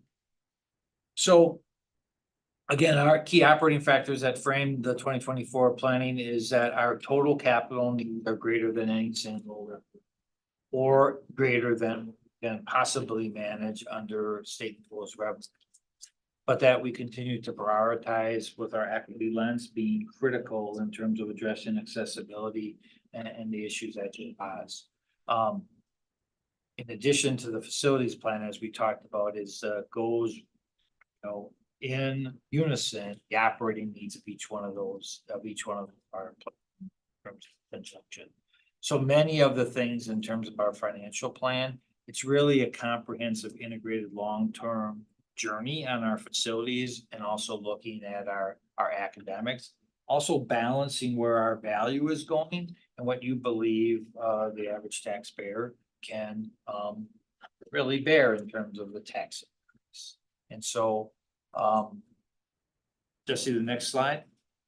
These are just the recommendations of the long-range facilities plan, which we've done many of them, but one of the recommendations really is to consider that referendum in fall. You've already established Capital Trust Fund 46, and we're working on implementing the other parts of that long-range facilities plan. Followed by the next slide, which is the list of 14 schools. The analysis that Jen's gonna talk about in terms of the plan really focuses on the top 10 of these 14 schools. And that decision to stop at 10 really became an issue of what we thought a total facilities referendum question would be, right? This notion that our needs are great and we have to start somewhere. But we also want to start with a proposal that we believe is a manageable amount, not only on the dollars, but what our staff, along with our private sector construction partners, can manage in terms of attending to either renovate or building new. And so one more slide, Jesse. The team put together, these are the index scores and the individual component scores of those 14 schools that we showed on the long-range facilities plan in terms of the sites and the grading. So you could see there either B or C. Kind of point you to the upper right corner of the open square. Those are the mechanicals, both the plumbing and the HVAC. There's be a common theme. Schools are recommending that the mechanicals, both on heating and air conditioning and the plumbing, are of the greatest need. So 14 schools. That helped us kind of prioritize. Okay, so we'll take a bit of a pause and give you the final piece of the puzzle in terms of facilities to help you kind of get to that point of which schools and which dollar. So I'm going to hand it over to Jen. So in the weekly update, you all have a memo that talks about recommendations for build new or to renovate. So, and I believe you have a hard copy. That memo in your stack. So this memo was a cross-functional, cross-organizational team that got together from April through June, where we made recommendations on the facilities that were in the 3-year long-range facility plan. So within the memo, we looked at the cost to renovate versus the cost to replace those named facilities. From the organizations, as Bob mentioned, we worked with some of our construction partners. So PRA, which has a very detailed knowledge of MMSD in our facilities. We had Huffman Keel helping us within there as well. And also Findorf, along with MMSD staff. And what that memo does is it provides it provides a quantitative analysis of build new or renovate. It does not have the qualitative component. So what we still need to do with this is still need to talk with our community members and see if this is resonating with them or not. And we started those building blocks with the community engagement information that you all heard about in the survey as well. So I'm going to talk a little bit about some of those assumptions that are built into this memo. So we're expecting that our facilities will last for 50+ years if you build them new. That's an assumption we make. We also make an assumption that an expectation that our facilities that are renovated should last an additional 25 to 30 years. So those are some basic things that are in here. We, as Bob said, we did that full analysis on our high school and middle school combinations as well as some standard schools. So specifically, one high school, middle school combination facility was looked at, 2 middle school elementary combination facilities, and 2 middle school facilities. And then we also included previous analysis that was done on 2 elementary sites in terms of the mechanical work. Okay. Now, when we went through this analysis, part of our assumptions are that we need to consider the 21st learning space. We needed to think about the modern educational classroom requirements.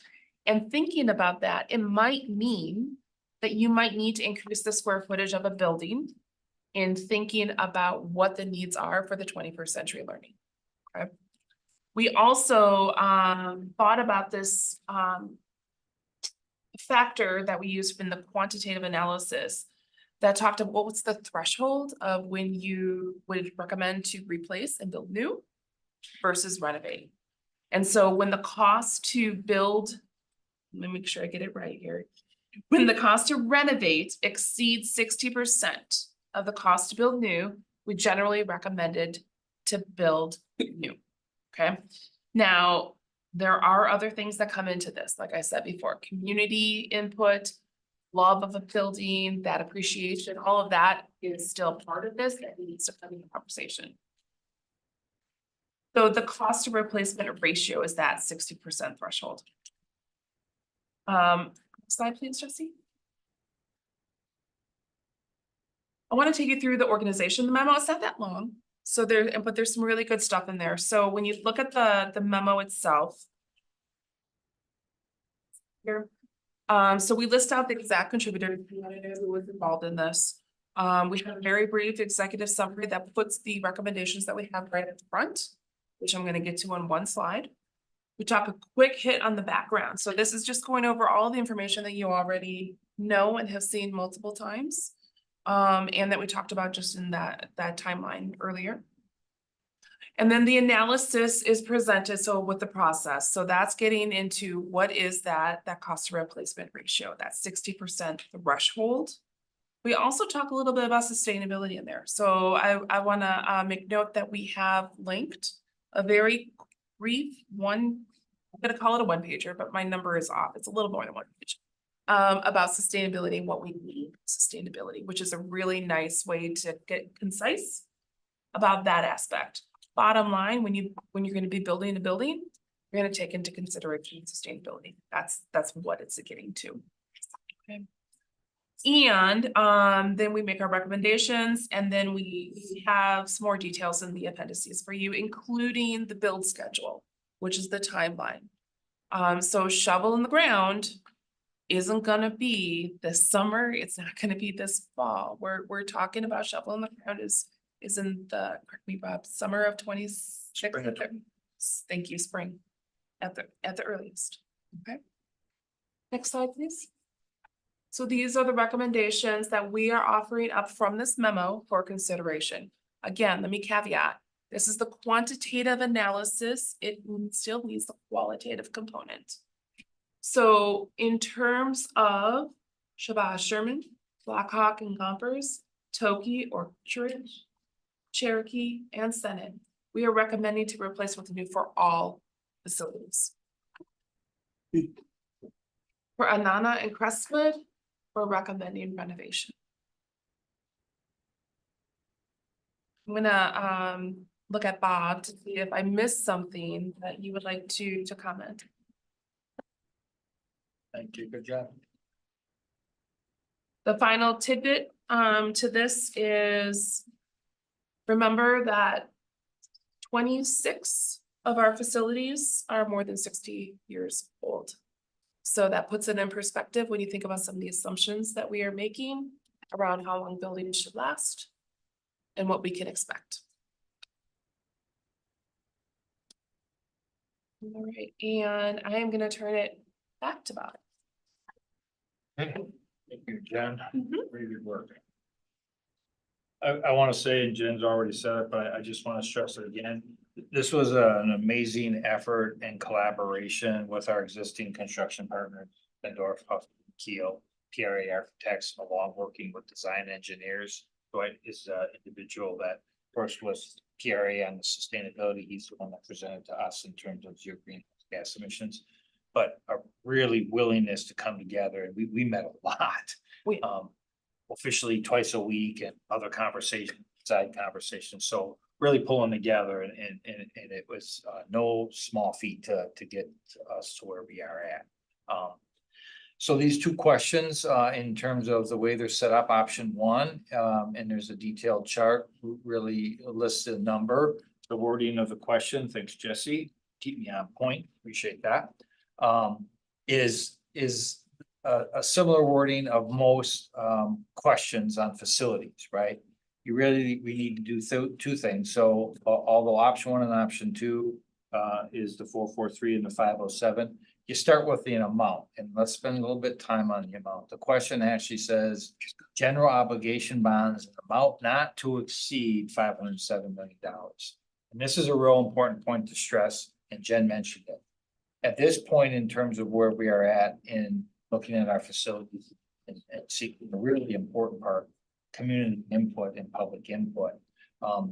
The timing of this, a consequence of that is we really need to have a higher number.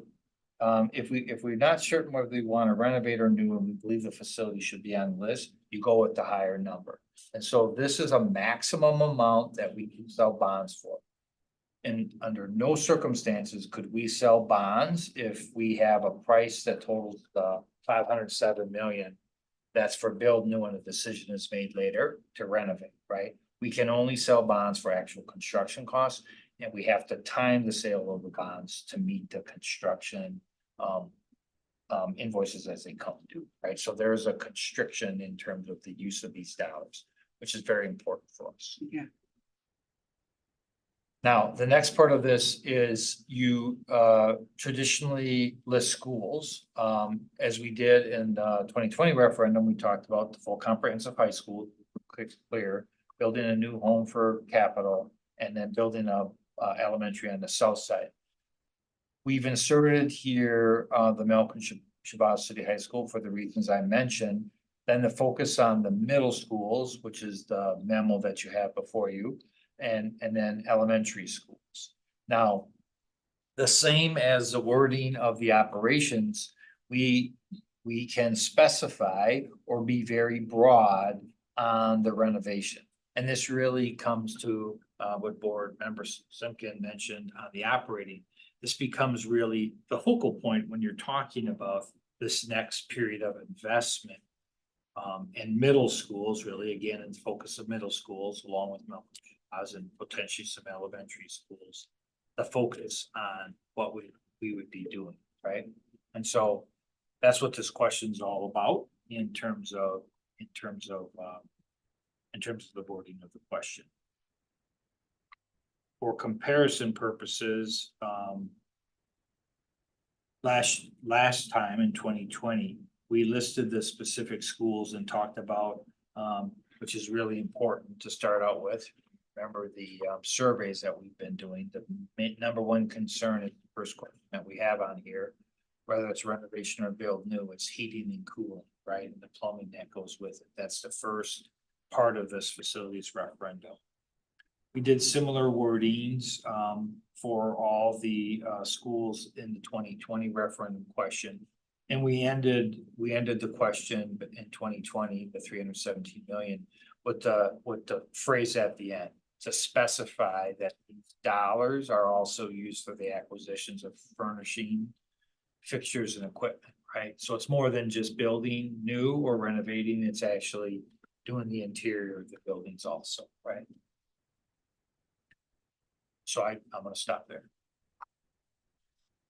Okay, board member Vandermeulen. Yes, the one thing I would move would be accessibility to the, to further up in the list. After heating and cooling.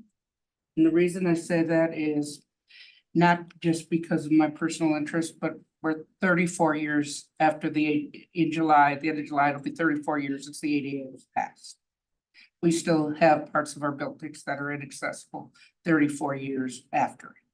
I think to stress the importance of that, I think we need to move it up because frankly, it's been a very long time coming. That isn't your fault, that isn't the problem, but it's something that still needs to be said. I think the amount is high but necessary. I think very simply, our students deserve the best. We need air conditioning. I'm sorry that this world is getting hotter. Anyone who's been in this room this past few hours is realizing this brick buildings don't necessarily cool evenly, as we're all half sweating in this. But I digress. I'm just saying that although it seems high, I think our students deserve it. I think if we explain to our community, we're focusing on accessibility, focusing on clean air, we're focusing on kids, that all kids be included. And to have facilities so all kids can be included, then they will agree to that. If we don't, if we are too vague, then I don't think we're gonna get it. I think we have to be specific. And that's it for me. Board Member Muldrow. Yeah, so I was talking with Mike Herding over here a little bit about if any of our schools had achieved an A in terms of facilities. And I am curious about how we factor in where the schools we recently built, so Southside and East, West, Memorial and La Follette kind of factor in. I want to assume, or I want to hope that this recent investment we've made in renovating our high schools means that they're in a really good place and won't need a tremendous amount of additional investment moving forward. But I would like to see those investments leveraged as kind of part of how we've gotten to this current moment as a community. I want to thank you all for this work. It's really incredible to see kind of all the conversations we've had add up to a real sense of what we can do moving forward. And it's also exciting to hear that we have options in terms of where we're renovating and where we're really thinking about kind of starting from scratch or building new schools. I think I want to factor in kind of land purchase and the lines of our attendance area for just a moment. So I am curious, as we've seen the population of Madison grow, how we are leveraging insight around where populations of students currently live and will be living in the future to make decisions around what we are prioritizing within this referendum. Yeah, good, excellent question. We are working with Endwall to update the 20-year student loan projections. And we definitely have, we know from the last few years, we have changing demographics, right? We had declining enrollment, we have changing demographics.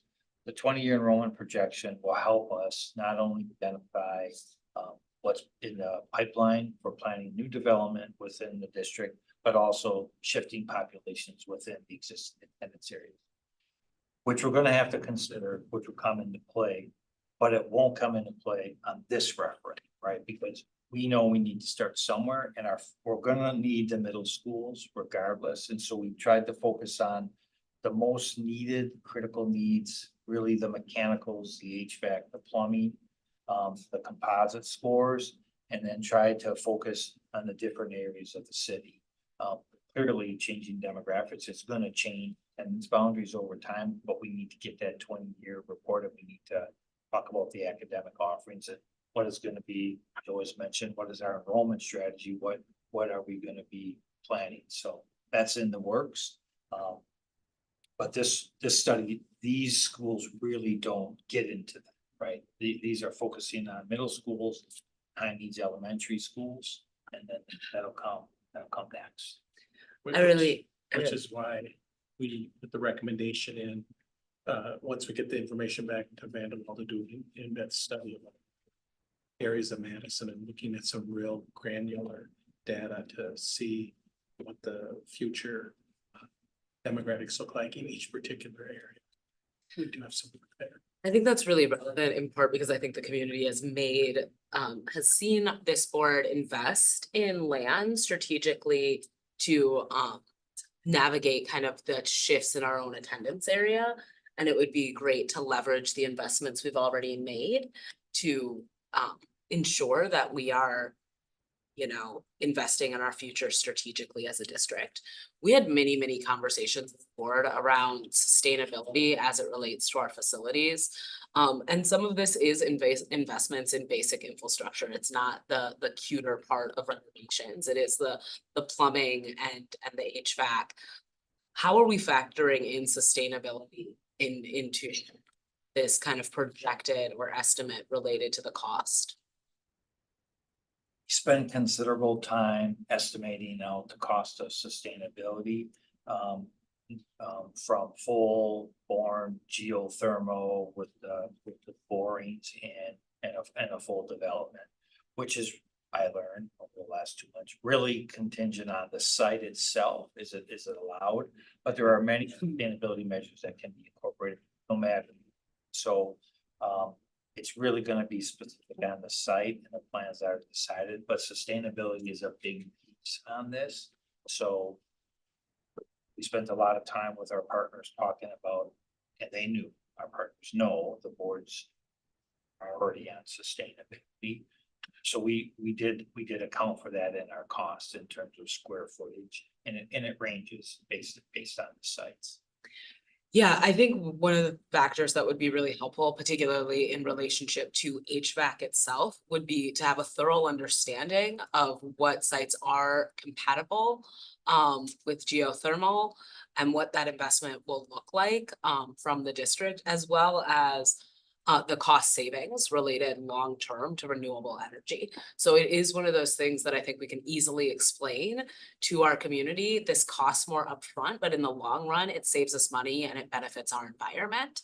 And I'm really looking forward to having that conversation with our greater community. And I deeply appreciate the work you all have done to make sure that our schools are what our students and our educators need them to be in order to be successful. Board member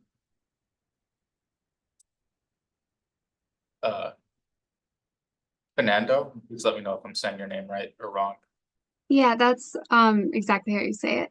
I know that this is a discussion about budget. I also just want to provide a quick comment regarding the amount of schools that we would be doing construction on. As someone that has spent a very significant amount of time in a school both before construction and during construction, it can be really hard to focus. It can be dangerous at times. There are a lot of ever-changing parts, and oftentimes there's not a lot of communication with that. And I would like to think that high schoolers generally have an increased sense of self-awareness and safety than elementary schoolers do.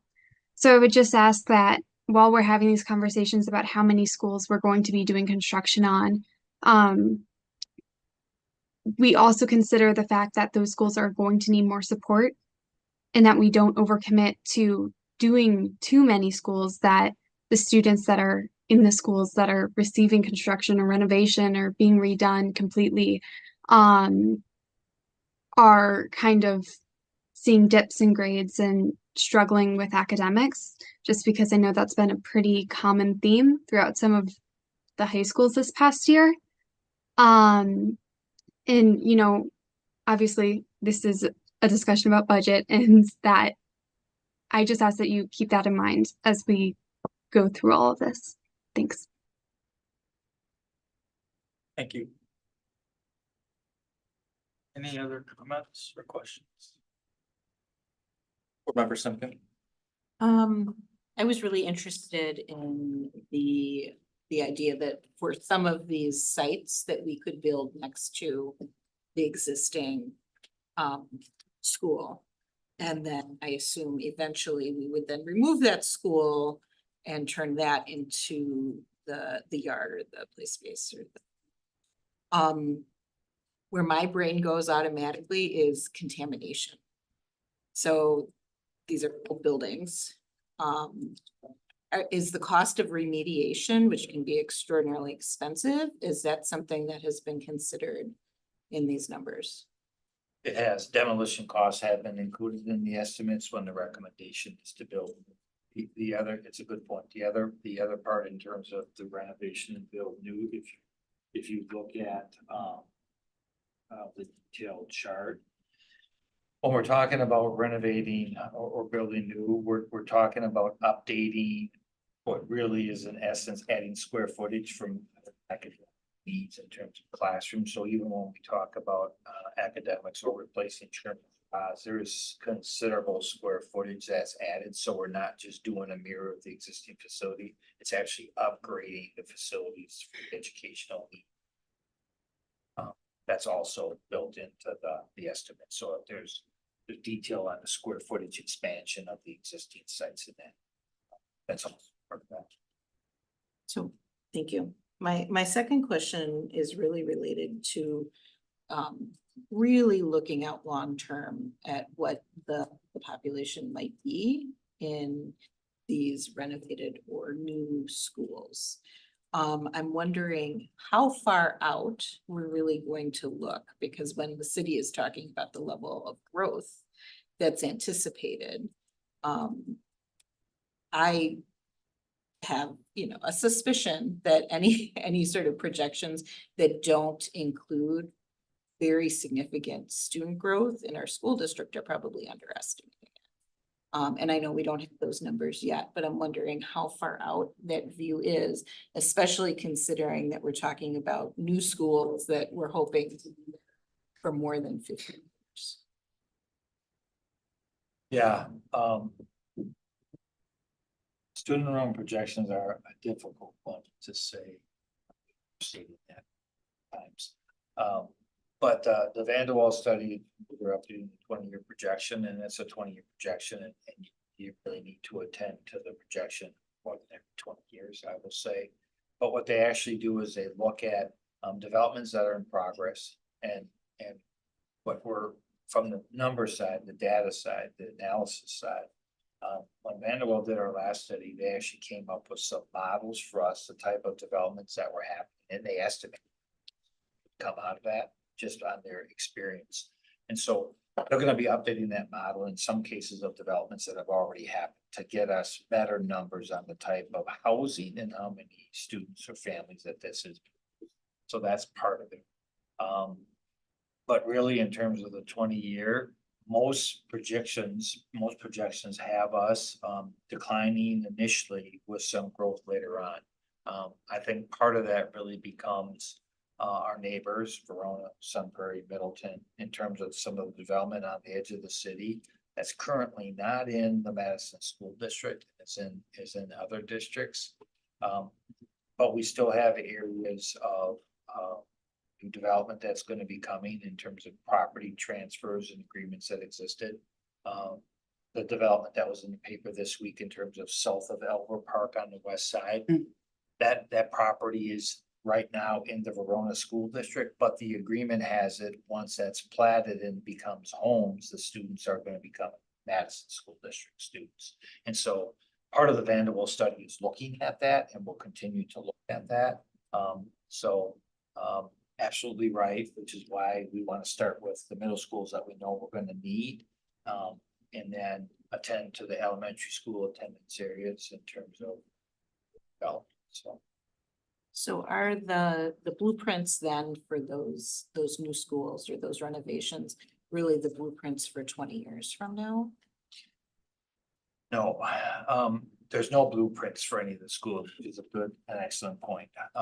So the analysis took the existing school, the grades that are served, the plan to continue which grades, which is basically the grades that are being served there, and then updated on square footage of if we would build new or renovate, what's the kind of school you need for the next 50 years, upgrading our facilities. Remember, most of our facilities are over 60 years old.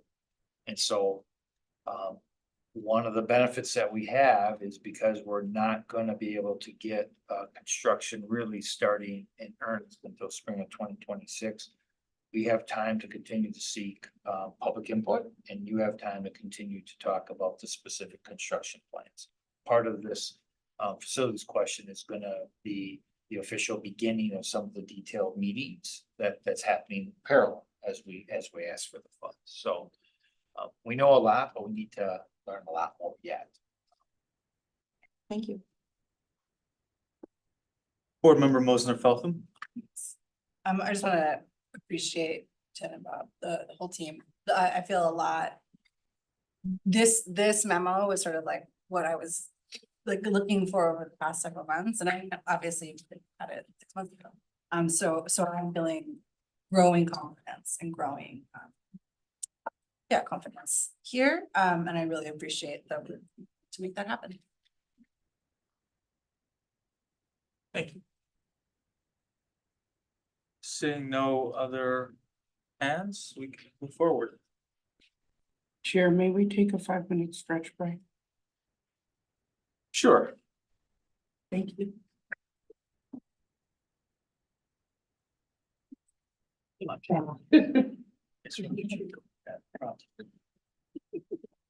Five minutes, we'll adjourn at 7:21.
It's kind of on the downward slide. Seems so far away. I know. Two of the policies we've discussed 2 times already, Love that. so I think. I'm squishing y'all. I'm like, we're just very close. We will be official on for Wednesday. So excited. I'll have therapy, I'll call you after. All right, thank you, everyone. I think we can resume our meeting. We left off at the end of our facilities discussion. Probably have 2 more slides and then we'll move on to our policies. Well, I would do too, so I'm like, I would give you credit for me. Yeah, Michelle's back. Take that back. Okay, so, we talked about, the referendum question, the amount, the specific buildings. Let's talk about, an estimate in terms of, tax impacts on the next slide. So, this is the estimate that is definitely in play, because in order to get to this point, you needed to actually have, a list of facilities, when, they would be, worked on, in what order. And that results in then a draw schedule for the construction firms that I then provide bond or potential advisor. Kind of get an estimate of when we would need to sell the bonds and when the principal and interest notes would come due. And so this number was costed out at a little higher number than the 507, but it's a very good estimate in terms of the principal and interest payments for bond issuance in the range of $500 million over a 20-year payment schedule. So this chart shows you the same new starting point that the operation did, but says there would be no impacts this fall on the facility referendum question. That's because we wouldn't be starting major construction until the spring of 26. Now, we would need some money for in-depth site analysis and plans and work. But the levy, in terms of the paying back, the principal and interest on the bonds that we sell, wouldn't happen to the fall.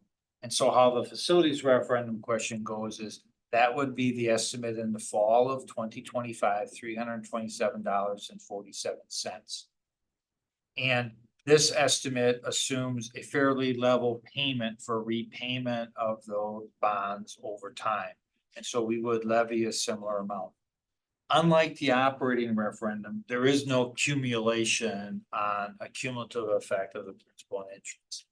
These estimates that you are seeing in green is the actual estimate of what the principal and interest payment cost on a basis. So there's no stacking of the green boxes, so to speak. Operating. This is about a $327 increase on, like I said, this is an estimate for a little bit higher than 507, but a very good estimate in terms of a 20-year principal interest payment, payment amount back in terms of the payment. So as you sell bonds on the market, what the levy has is the principal and interest to pay that money back. Right, over the period of the sale of the bond. So that would be the impact of a $500 million question, an increase of dollars or average about each year, starting in fall of 25.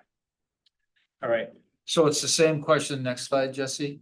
The same question that we talked about, only a little bit more in terms of the wording of the questions. In this case, we need more than just the wording of the questions. We need to name names in school facilities that we wish to include in the question. And then obviously that will then inform our estimates in terms of the dollar amount. And then the next slide, Jesse, is for consideration. This is the slide that again shows the same foundational 24-25 proposed budget that is before you. And what that expenditures straight lined out would be in terms of the levy impact. And then it stacks the operating on top of the fall of 25 when the principal and interest payments would first come in, and then totals the total tax increase. Obviously in 24-25, the total was just under 317. And then for 25-26, both the facilities referendum and the operating referendum is $960. The following year combined $1,168, and then the fourth year in terms of going out cumulative effect is $1,376. So those are the two questions combined, estimated as we talked about in terms of the impact of the two referendum questions at the $500 million range. And so the real question now for you all to decide is the facilities. Use the details from the memo that was provided. That is a max of 507, and then obviously you have the discretion to pick and choose to get something less if 500 to the 433 recommendations. If you'd like to do something, you know, under 400 million, that's really the question now. Same goal. Like to get a question to bond council, and then to be able to work on a resolution for you to consider at the June 24th meeting. That's the goal. Questions?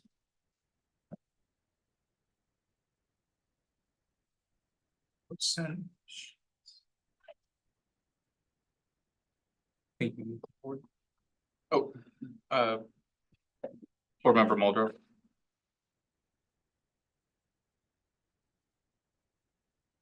Were the referendum not to pass, what is the kind of plan B or option in terms of doing kind of major construction related facilities? So this kind of basic investment in our infrastructure as a city and as a community, how else do we do it if we don't achieve a referendum? We don't.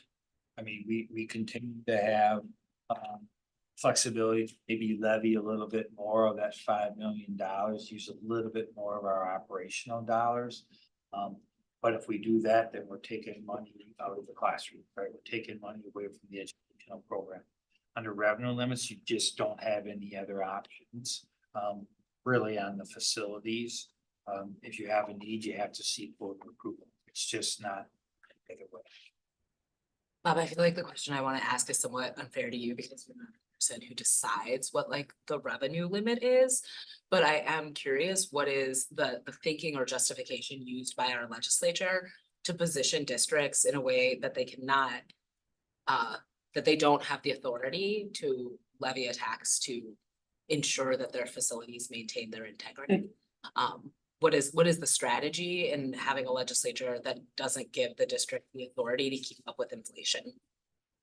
Yeah, that's a hard question, but it's kind of the same message that I've been saying. It is an intentional design at the time by a Republican legislature and a Republican governor. That's just a fact, to create a revenue limit system that does not provide sufficient revenues to maintain the costs of ongoing public education. They have intentionally created a system that underfunds on the revenue side public schools.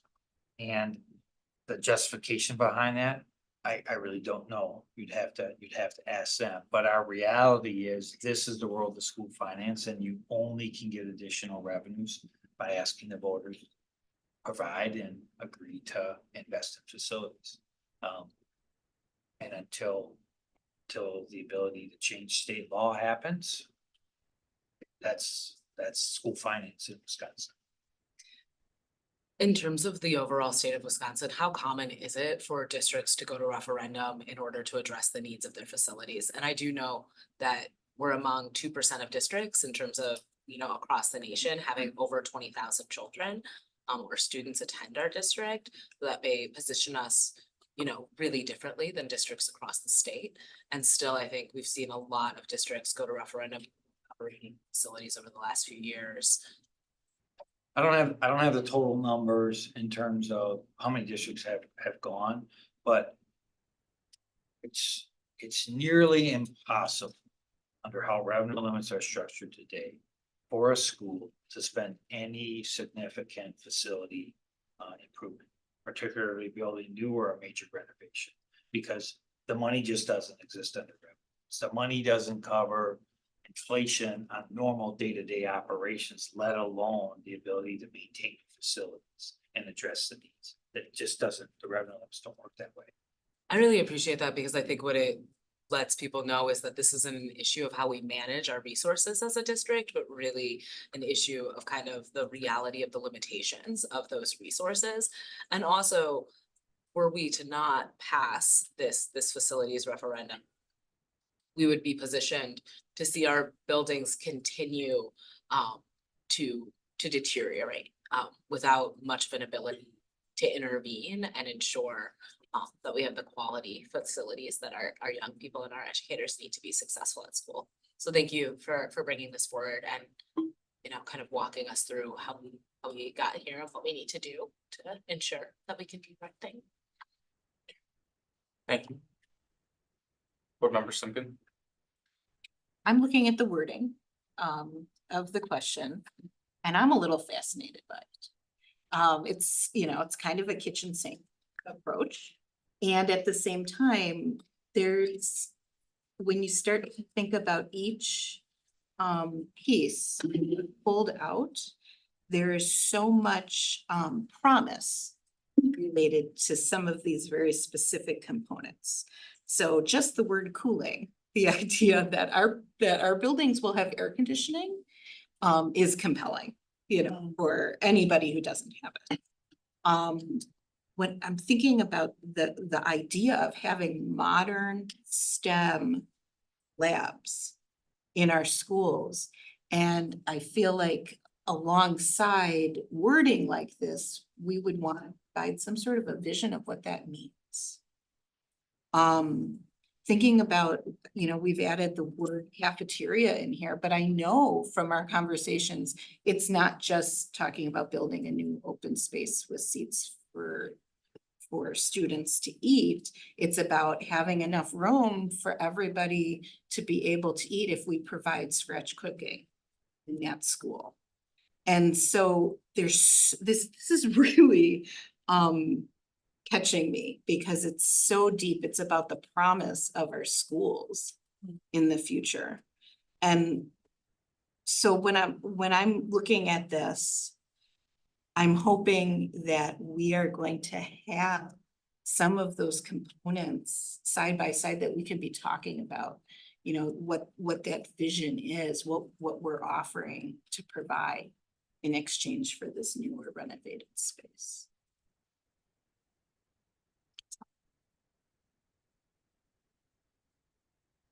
Board Member Moserfeld? This is about Ali, to your question about how many Wisconsin districts go up for referendum. And I was like, I know this, I got an email about this. I did too. I know that, in last spring. Yeah, last spring? Yep, last spring, 103 Wisconsin school districts went to referendum. And there's like 400. Yeah, so it's like a quarter of all. So like fully a quarter, and that was just last spring's election. So I would think the number is actually way higher. Thanks, Glenn. Yes. Any other board member comments or questions? Okay, moving forward. Chair Castro, I'll just say real quick, first, I just want to thank Bob and the teams that you represent. Great work, Jen. Thank you as well. A lot of the public facing engagement. Wonderful job. You know, we're one of the largest landowners in Madison and Dane County. Our building portfolio is worth billions of dollars of assets, and this is a really important investment for this entire community. We will never maintain our way out of to raise those grades without significant investments in this way. And by addressing these that are deemed the lowest graded, it allows us to focus some of those other routine maintenance dollars on our systems to keep things moving as well. As you know, this is not just the end of the road. This has got to be a long-term series of investments that we make until we can upgrade our entire district footprint. So again, this is a really important decision for you to make and one that a lot of work has been done on. And I just really appreciate all of your great questions and comments and again, the work of our teams. Thank you. Thank you. Moving forward. Before we move forward, it's the same question I had on the operations, right? If you go back Couple slides, one slide. Yes, thank you. If we are to meet our timeline of having a facilities question for consideration by the board on June 24th, which is our goal. I need to get a wording question to bond council along with our operations question. And normally that includes listing the names of the schools. Strongly recommended that you not put a referendum question on that facilities without naming the school. I think that'll be the first question. What's this money for, right? But you always have options, but the recommendation I would need is, in order to share the question, somehow, and I'm not sure the best way to do that, narrow that down. There's a sense of 507 or 433 or something less, at least a direction for me to work with the team and work with Joe and the senior leadership to get some wording to that. It might be helpful to go to slide number 49.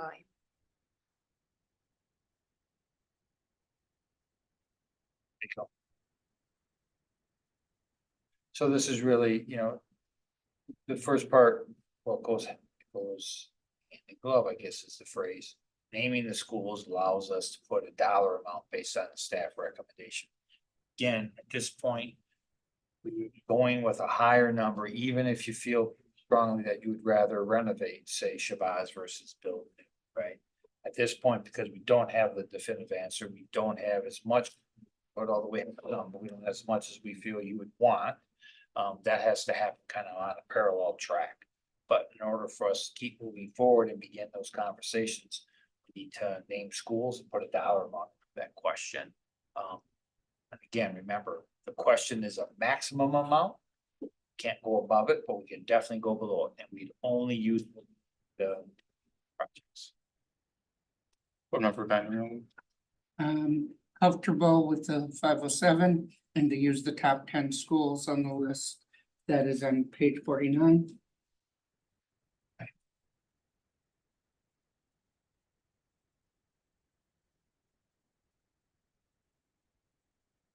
Board Member Muldrow.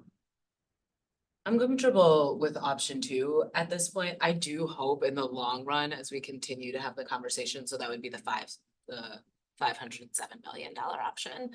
I do hope that as we continue to have this conversation, we're able to talk about the instructional value of our investment in facilities, as well as kind of connecting the dots between our investment in operating and our investment in our buildings through kind of that instructional lens. And so I look forward to continuing this conversation and bridging how this becomes one coherent approach to strengthening our district. I also want to thank you for emphasizing our middle schools. I do think like there's tremendous need. And so I think we're kind of right on in terms of where we're prioritizing at this point, and it's something I'm able to see tonight.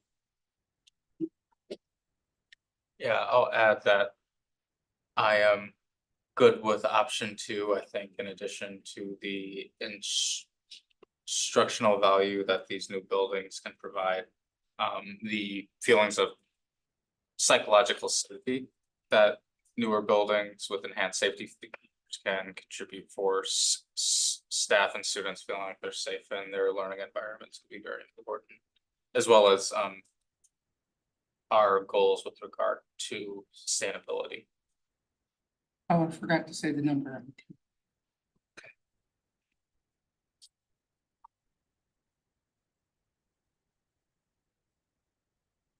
No, sorry, board members. I am also in favor of the second option. I'm excited to put that forward to our community.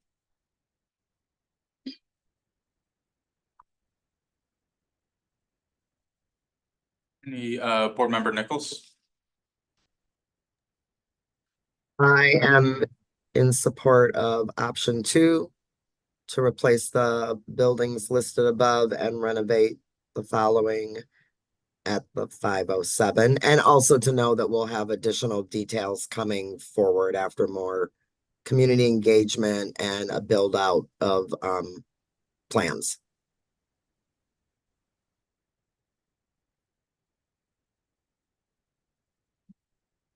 Heard. Board members. Anyone else? Okay. Thank you.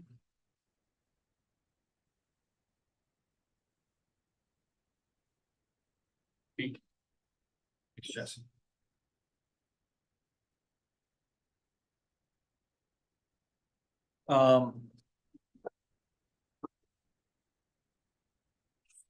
This is a. Nope.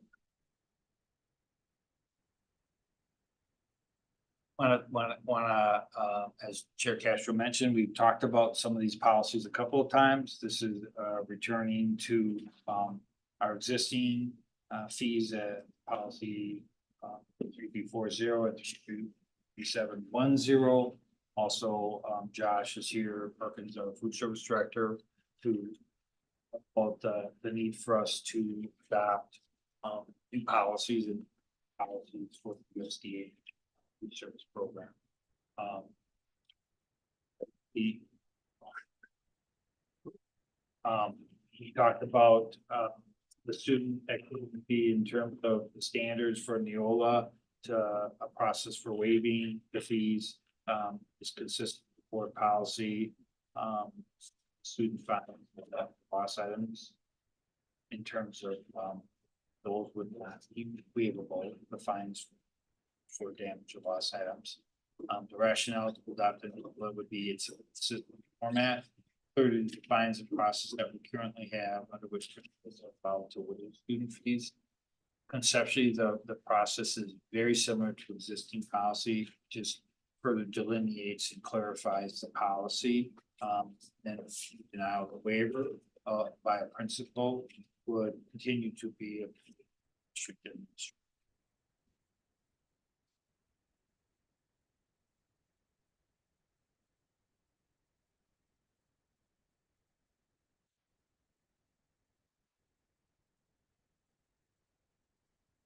Any questions on that policy?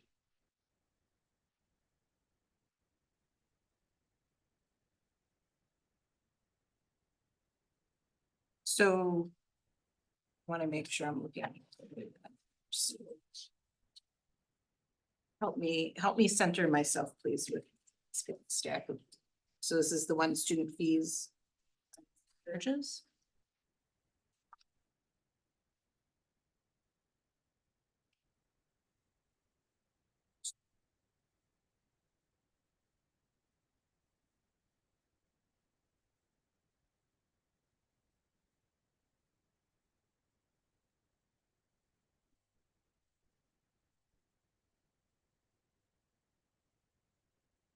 This, do you have in front of you? I need 3 minutes. I left my folder on my desk. Oh, so I'll be right back. There was this stack, Laura, you asked the one, it's the one that says student fees, fines and charges. Okay. Should I wait for Bob to return? Yes, but that's the one. And then underneath it was the 3 other ones that had like the 3710 right underneath it. Okay. Stack. Remember, because how it works is the one that says student fees and fines, that's the Neola. That's the Neola number. And then the one is 3710, that is our numbering system in our current policy. Okay, yeah, I guess I was getting confused because then the number up there doesn't Correct. match. Okay. And then what happens is the 3340, because remember, it's two policies kind of centered and talking about both of them. Okay. So 3710 is about just the fees, the fines and the charges. But then 3340 is we have a policy on fee waivers. So in essence, you're looking at 4 different policies because you got the 2 from board doc and then the 2 from Neola. I hope that helped you. Yeah, I'm good now. Okay. Yeah, 30, 40. Yeah. Looking at 37. Especially because when we're kind of having a conversation, we kind of been just like talking about it in general. But now when we're looking at it according to board policy, it's actually two different policies. The fee waiver is one policy, and then the fees, fines and charges is another one. So it's just two, but we kind of been talking about it as Okay, like just policies in general, but there's actually two policies that govern this work. okay, Okay, Bob, I stalled for you. okay. Bob. Thank you. So now here's my questions. Are there any first of all, are there any changes to the Neola version since we spoke last? No, because I believe the main conversation that we were trying to walk away or understand from that was I think that we had already kind of worked up and had everything minus the conversation about the debt collection. Right. So that was the piece that I think that we were kind of bringing back to follow up and have a conversation on it. Because the ask was like, kind of what then would the board recommend in place for us to kind of think about what. Because all the language didn't kind of fell flat, and so just thinking about then what is that we need to make sure that we're thinking about it. Okay, so if I remember then where we left off, we had a request to administration to come back with how much that is collected in this manner, is that correct? And how much does it cost for us to collect debt via debt collection? Like what is the loss to our district if we remove that clause, which I'm not gonna vote for, around taking families to small claims court or to third party collection agencies? So our policy right now, we don't take families, we don't exercise the right we have now to take families to small claims court. It just adds to the uncollected debt in terms of our current practice policies. We do not.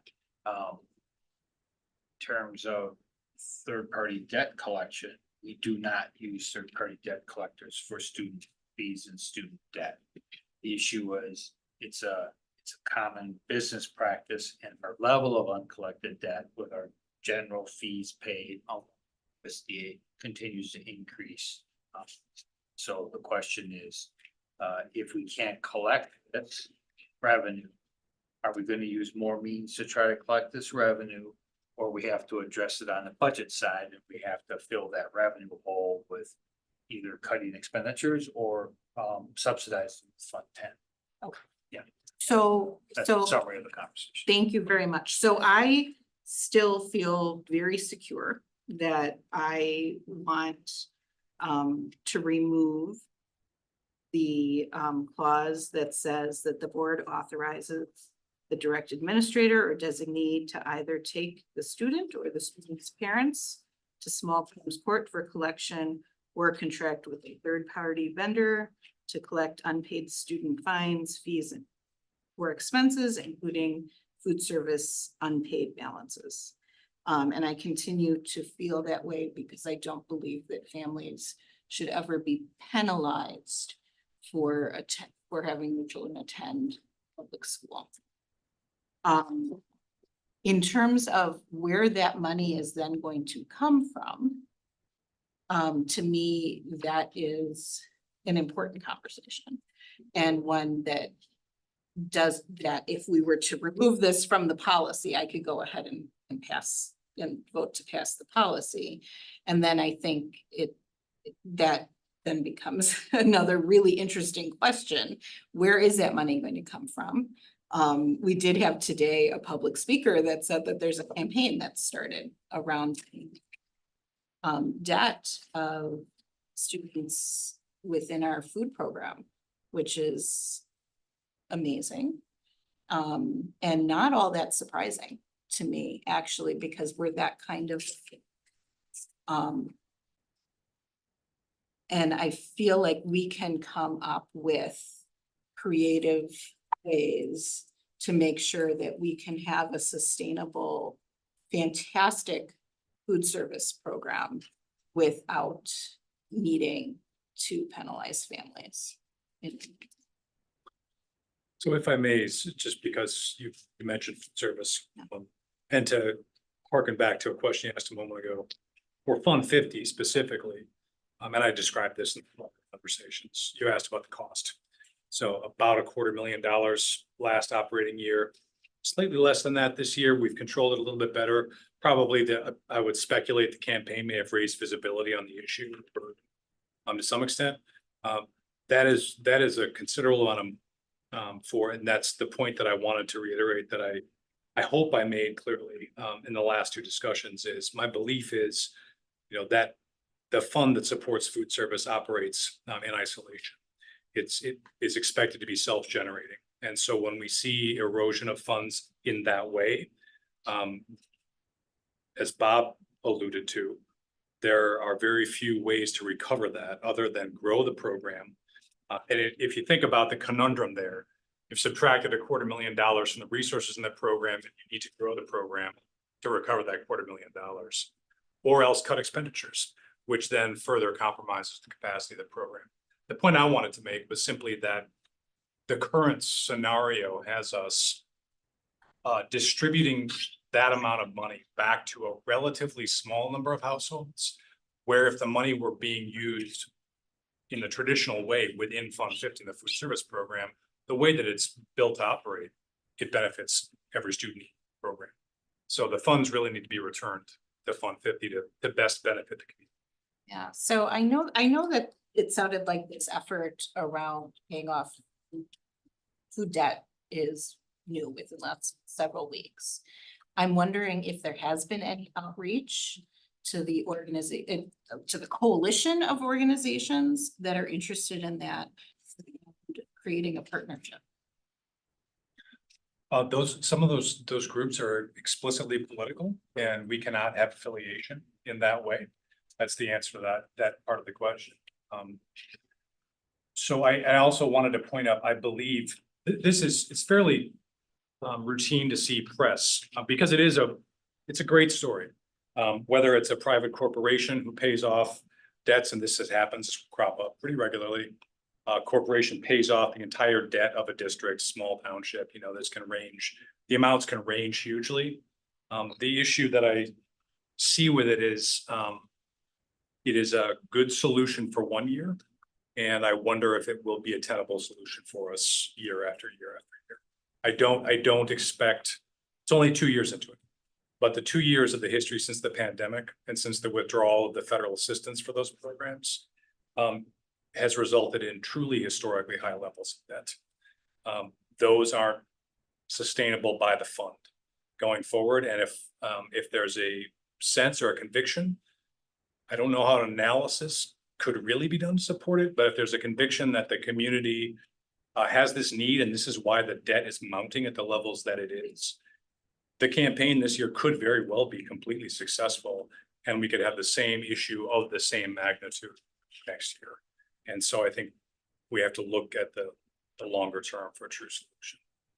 So I'm wondering, as you're thinking about the long-term trajectory of scratch cooking, and the sustainability of that model, trying to remember what you've said in the past around the finances for that. Is that a self-sustaining model? We're in uncharted waters for that, and one of the reasons the limitation of what we've done so far, it's limited to one school with a fairly low, just in Western Wendell. So we have yet to do the work of performing a full feasibility study to show both the timeline and the total expense for a conversion like that. It's guaranteed to be something that Fund 50 could not sustain itself. That would be a truly significant investment on the part of the board and the district to transform that program. That work can be done to bring that result back for scratch cooking specifically. But I think regardless of the nature of the cooking we're offering, the food we're offering, That's gonna be a fairly long path. We have 52 buildings. Minneapolis is a district that's 10 years into that pathway and is still converting kitchens. So I think the question of debt relief or funding debt so that we don't diminish the capacity of the program is fairly imminent. It's fairly imminent. Okay, I guess I was wondering about the intersection between that trajectory and then the desire that I have and other board members have stated around having food be free in our district. And what the full financial picture is then for the food program. And if we need to just get to that point and then we will have a model that is self-sustaining, or if we get to that point and we have to do that with, you know, a strong alliance of community partners or with income coming from different parts of the district, different funds within the district. Yeah, indeed. They are distinct. They are parallel paths in my mind in many ways. The question of how to relieve debt could be drawn together or tied together with how the program is growing in terms of how the community accepts it. That has to do with participation, service, that all flows back to the district's revenues as well. If the community begins to accept the program more and more, that translates directly into fiscal support for future expansion or future improvements in the program. But they are somewhat parallel. You can have, and we do currently, because out of 50, as I said, out of 52 schools, we have one that's dipped a toe in the water cooking. So by and large, our model hasn't changed, but this issue of debt burden is still a real issue for us, because you can envision, even outside the question of changing equipment or changing cooking, just a base ingredient, $250,000 goes a long way toward improving any given part of purchasing in the program that then flows to the rest of the community. So I think you put your finger on it. Is if we go down the path of saying meals are free, there can be no debt accumulation, but there are fees. And that's the way Bob framed it when we first began talking about this. And I think that is the appropriate crossroads to position ourselves at, is if you assess fees, it's your business to try to collect them to the greatest degree possible to make your budget hold. And if that's not palatable or not practical, which currently in the food service department, it has not been effective, I'll say that. We have seen the second year of historically high debt despite different kinds of communications campaigns, including meetings like this. I would say the visibility and the awareness that results from public discussions of this, it's pretty well known. And now it's quite well known in the press that we're suffering under that debt burden. So you face that pathway or saying, well, we're going to relieve the question of uncollected fees by not having fees, not assessing those fees. That's a big choice, but it seems to be one that we're facing. Thank you. I have to add, because it's a bigger conversation that I've been having with Josh and his staff, and we're working on what I call a turnaround plan or a solvency plan. We're likely gonna need about 1.6 or 1.7 million out of the general fund just to subsidize the existing operations of the food service, like another 1.8 in 24-25. This is not attending to the uncollected student fees. This is a structural reckoning of costs and revenues that Josh and his team have begun to look at. I've been working with them a few months, just to layer this into this question of revenue sources into the program, right? We have an imbalance now on going expenditures and the need to identify more revenue. So the conversation of, I can tell you, we got budgeted $2.1 million for 24-25 for revenue to be collected from students. But that includes a need for a $1.8 million Fund 10 bailout in 24-25. So all that 2.1 has to come in, plus we're gonna have to infuse 1.8 straight up just to maintain expenditures. And Josh is working on a multi-year plan to bring the revenues closer to expenditures, but it's gonna take time. I will say, as Josh has mentioned, scratch cooking has shown greater participation in Western, right? So there are some real positives to that, but that costs money. And so we gotta attend to the base operations first and then talk expanding, but it's gotta be part of the formula, right? And I think just to support Bob's point, The oyster's an outlier, it's a pilot, it's an example, but you can improve cooking and food, and we need to, and that's just as relevant to the question of the debt collection. We did a lot of those efforts before in Nuestro.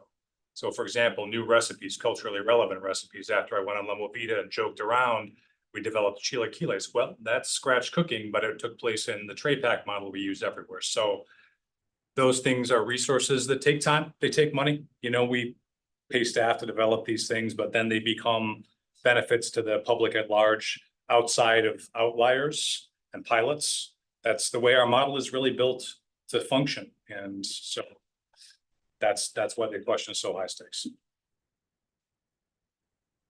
Board member Vanderbilt and then board member Welcome. There's one part that we're not discussing that's not in the policy, but is directly related. Every time you go to small claims court, you have between $350 and $600 in court costs. And I want to know if the family can't afford to pay them, are we going to have to pay the court costs for every single case of individuals we take to small claims court? Because significantly, we could end up more in debt than not. That adds up pretty quick. So that's my first. My second is a comment. And that is, I have no problem with having fee if we're gonna do that. But again, I don't believe we have the right to take anyone to small claims court for that. And with that amendment, I can't, with that portion in there, I can't vote for it. Also, my last question, I'm putting them all together. I hope that's okay. My last question is individuals with disabilities. As someone who has destroyed 27 locks, lost 37 keys in one semester, that one was in college, etc. I know what it's like to pay loss fees. Made a small, given the University of Wisconsin, a small fortune. My question is, how do we tell the individual if it's related to the disability, if the family can afford to continue to pay for it? Or if the kid can't do anything about it, how do we assess that? Those are my questions.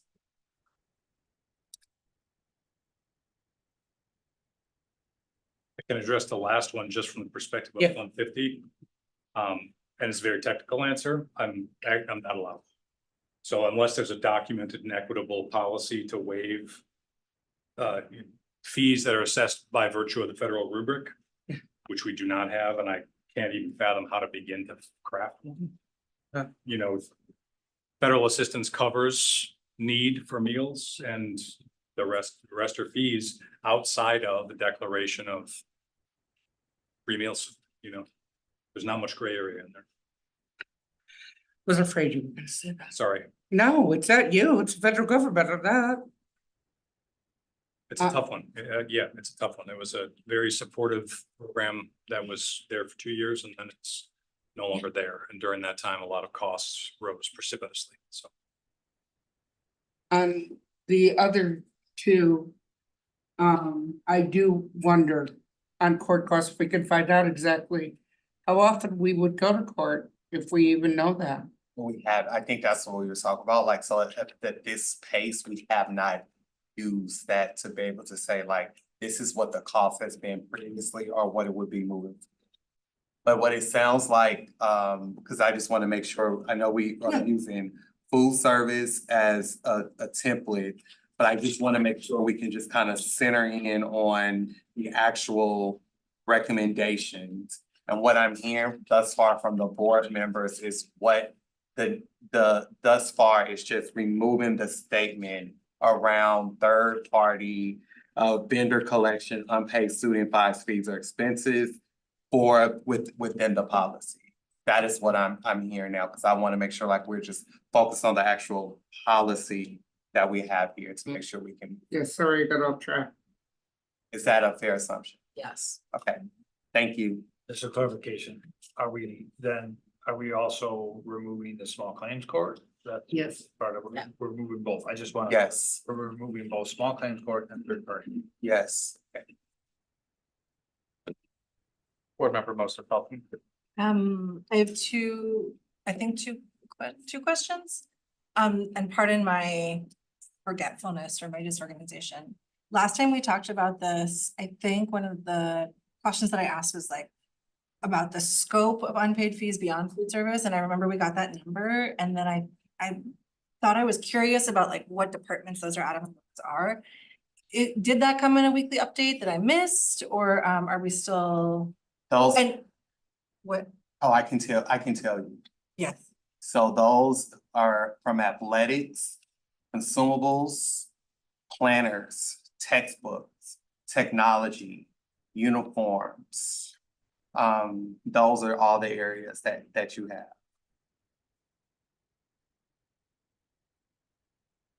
I would really love to see the breakdown of that, like how much, how many uncollected fees in all those areas are we seeing? Like maybe if it's doable, like for the past 3, 4, 5 years, if it's something that you can do.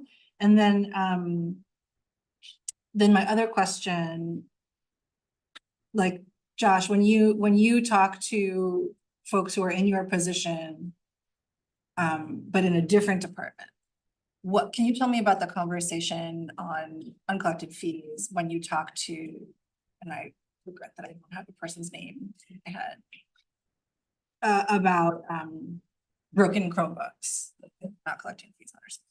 Can you tell me, like, is there a conversation around that? What's it like? What is this conversation like beyond? I regret that I haven't spoken with a colleague in the district about their uncollected fees or how they're approaching the issue. I would be curious about what other folks are experiencing in other departments about. So I can actually speak to that since I work with our tech department. Yeah. So we currently, so far, so just looking at where we are right now, we are looking at about, so far for just like Chromebooks that have been just damaged, about $85,000 thus far. Out of that, what you will have is that you have about 10,000 of that has been waived due to the principals being able to waive, which is the policy, that second policy that you have. So outstanding, you still have, and then we only have like $19,000 that paid. So we've assigned about 85,000. 19,000 has been paid, additional $9,000 has been waived, and then that leaves an unpaid balance that you'll have. Okay. We don't have that with library fines because post-COVID, we did adopted the same thing that the city did, and we do not charge for library fines at any library books or whatsoever.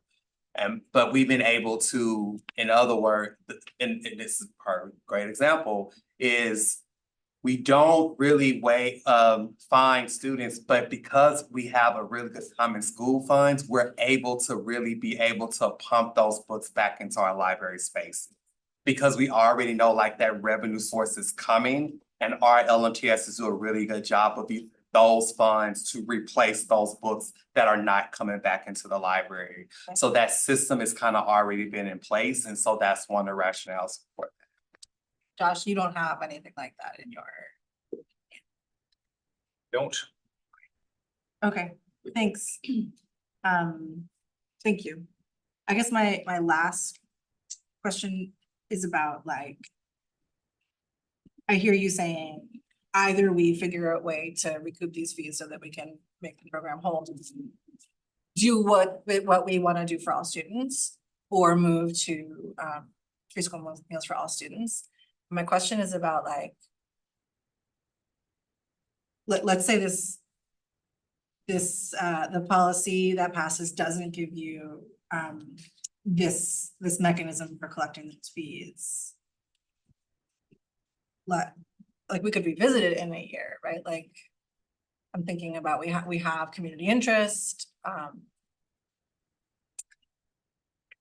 guess I'm saying like, is there any part of you that's like, let's give it another year? I'm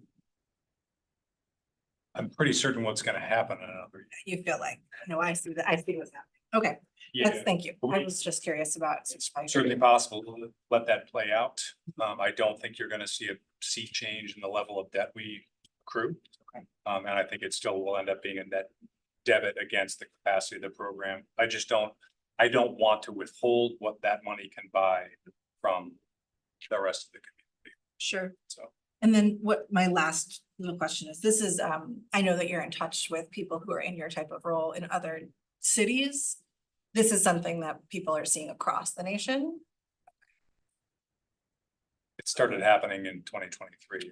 And are folks in other cities, they've got the same conundrum, right? And are they saying either we do this, or are there other creative things that cities are doing? Well, people are trying every method they can to keep their funds whole. I think that there's an array of things in front of you. The 8 states have adopted free meals at the state level.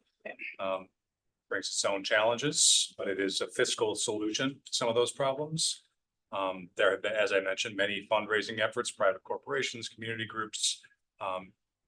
Outside of those things, it is typically the model that food service funds are expected to be self-sustaining.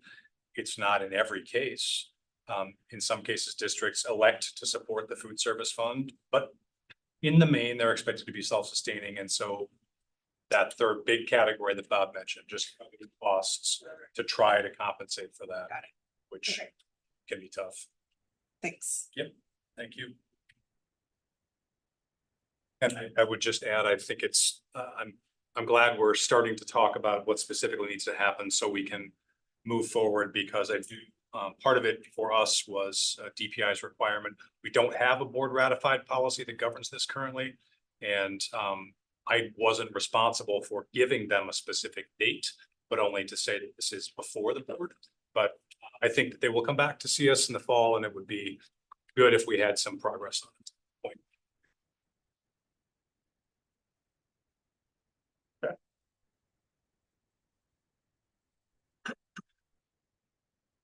So I just want to make sure I'm summarizing and make sure we're all good here. So if you look at the Neola template for 6,000 at the top, if you come all the way down to collection fees or fine, we will be striking from that very last, in the event of the above course of action does not result in a fee or fine being collected, all the way down to the end there. So all of that will be stricken from this policy, which will become our policy 3017. If you then come over to this other one, which is talking about and the reason why, because the policy on a waiver is referenced in this policy, that's why they're together. I just want to make sure board members, if there's anything that we've discussed here in this one, because both of these will be coming before you at the end. I just like this, just like if it's in the IEP that they can't, that it's directly related to the disability, that if they can't, that they can be considered for a waiver. I'm not saying that they would get one, but that they can be considered for. So where would you like that in this document that you see? I think under as under student under 5, or am I under the wrong one? That's where I'm lost. That's okay. I'll just give you this. Okay. This is the one that we're updating, Okay. so we want to make sure. So I'll just give you opportunity to look at it. Yeah, I will. Thank you. You're welcome.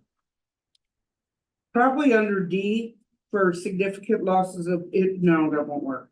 Ignore that. Just review and just shoot me an email. And Oh, that'll be wonderful. yeah, Thank you. just do that, and then we'll make sure we're. Thank you. I appreciate that. Yep. And you can keep that one. Oh, thanks. Appreciate that, teacher. So I just want to point out section E, it's very broad, it says other good and just reasons. Oh, okay, we can put it under that. Yeah, I'm just saying that might be a. Yeah, that it is a good Just give me my paper back so I can write it on you. I'm taking it back. No problem, TJ. Excuse me, this is Vanka. Can I just interject for a second? So with that part about good and just reason for that, with that caveat there, I don't even think we need to explicitly include the IEP language. So Nikki, I'm open to you. I see your point, Vanka. I agree. I'm open if you still want to review it and propose it. We can look at it and discuss it, but I think it could fall under that category. I think we're good. We can include it under that category. Thank you, Dr. Mitchell. I didn't even see you on there. Thank you. Thanks, Vanka. Okay, I think. All right, I think we can move forward. Good. moving forth. I wrote it down. I got you. All right, I think next is our policies on for MSCR. Welcome, Mary is gonna join us here. I don't think it's a motion. And so this is one, I believe, that was 3 policies. It was 5. It was 5. No, I agree. And now our recommendation, well, I'll turn it over to Mary to try to walk us through. All right. Jesse, do you have that slide about this policy? These policies? Not, I can share it. This one, yes, that's the one. Alrighty. So I am here to talk about the district facility rental policy. So that what that policy includes is anyone using district facilities for non-prime use, so that would be churches on weekends, outside sports organizations, people renting gyms for birthday parties, sort of runs the gamut. Weddings, all sorts of folk dances, all sorts of activities. What this does not include is it does not include any school activities. It does not include any athletics. It does not include any MSCR activities. So those are all considered school-sponsored, district-sponsored activities. So this is our external facility rental policy. I will also mention the group that worked on this. So administration of this policy lives with MSCR. Historically, I think that is because we also manage the software in which all of this facility reservation exists. So that is, but I worked really closely with Jeremy Schlitz, the district athletic director, who is also, he's on the internet if we have questions for him, to review our existing policy and come up with this recommendation. So I believe you have in the meeting materials, I believe 6491A and B were included. 6492A and B and 6493 are also facility rental policies, but they are specific to specific facilities. Which what we have come up with is a recommendation to streamline all 5 of these policies into one single consistent policy. The bulk of the language in all of the policies except the primary 6491A are procedures. I know there's been lots of talk about policy versus guideline and procedure, and the vast majority of the language in most of the policies is procedure, and that would be transition to administrative guidelines that encompass most of the same language. So, and that would be the place where we include facility specific requirements. So we currently have specific requirements for pools, auditoriums, stadiums, things like that. That would all be included in the administrative guidelines, and it's currently included in procedures. So the primary thing would be moving toward a simplified single policy. The second piece that we're recommending is adding the NOLA template. Our existing policy includes rate groups. So users are classified into currently 3 rate groups that are a little bit hard to decipher. So we would, and sometimes are things that come up in question. So our recommendation would be to codify those rate groups into the policy to ensure there's clarity for both organizational and individual renters about where they are and what fees they're required to pay. And then our final recommendation, and we'll look at this, would be to update the definitions of some of the rate groups for some clarity and to ensure some consistent application, which has not necessarily been happening historically. And then to add a rate D to address increased requests from out of district users. So currently our non-district users are in the same group as our general public or for-profit district users. And we're seeing an increase in requests, and we're also seeing an increase in building demand from some of those like out-of-state dance competitions and basketball tournaments that put a lot more stress on buildings. So really identifying that that would be a good place to add a rate would also be consistent with the board policy around programming that has an increased fee for non-district residents as well. So that's my big picture. Chair, may I ask one question? Yep. If the guidance goes into the administrative rules, will it come back to the board, or will we at least be able to find it? You will be able to find. Good, Yes, at least we'll be able to find it. yes. Board Member Muldrow? So when you're talking about kind of adjusting some of the fee structure in alignment with Neola and then customizing it to kind of the specific utilization things, will that include staffing cleanup and kind of anything related to overtime generated by a specific event? So if you think about that from like the city perspective, if you book a part of the bike path to do a 5K, you're expected to have police presence, you're expected to staff that event, and you're expected to pay for that staffing in addition. How does that factor in for us? So currently, and this would carry forward, any renters who are using facilities during the hours that the buildings are typically staffed, so that's 6 a.m. to 10 p.m. in elementaries and middle schools, and longer hours in high schools because we run a third shift. During those typical hours, they would be charged a rental fee, but they wouldn't be charged unless there was undue cleanup, things like that during regular hours that custodians are there. Anytime we're opening a building and bringing in custodial staff, the renter pays the custodial overtime. So they pay sort of a blended custodial overtime rate for that.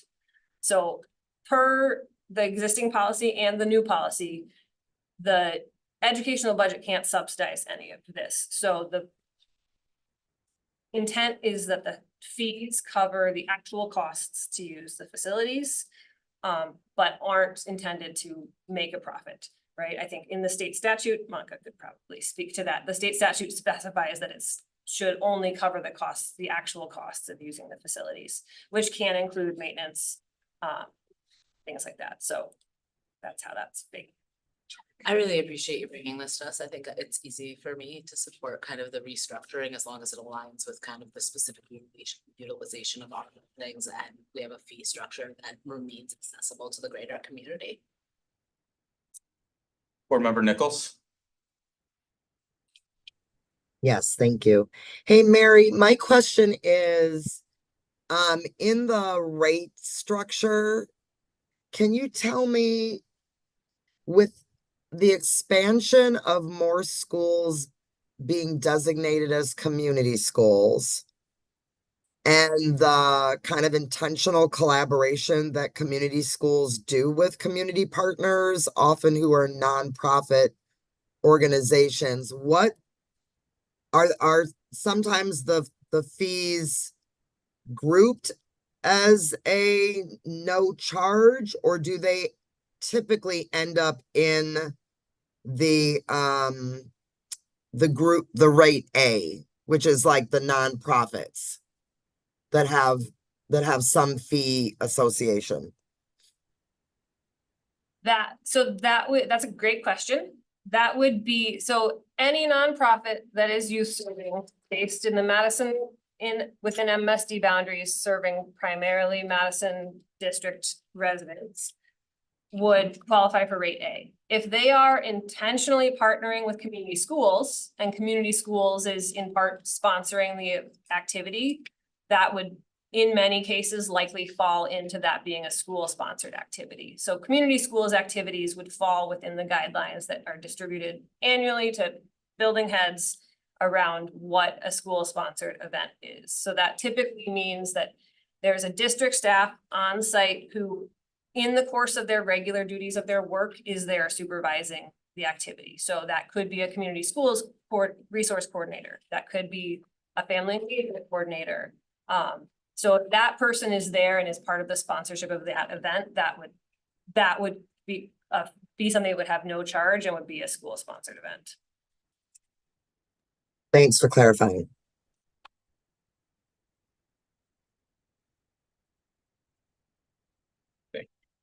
Did you have?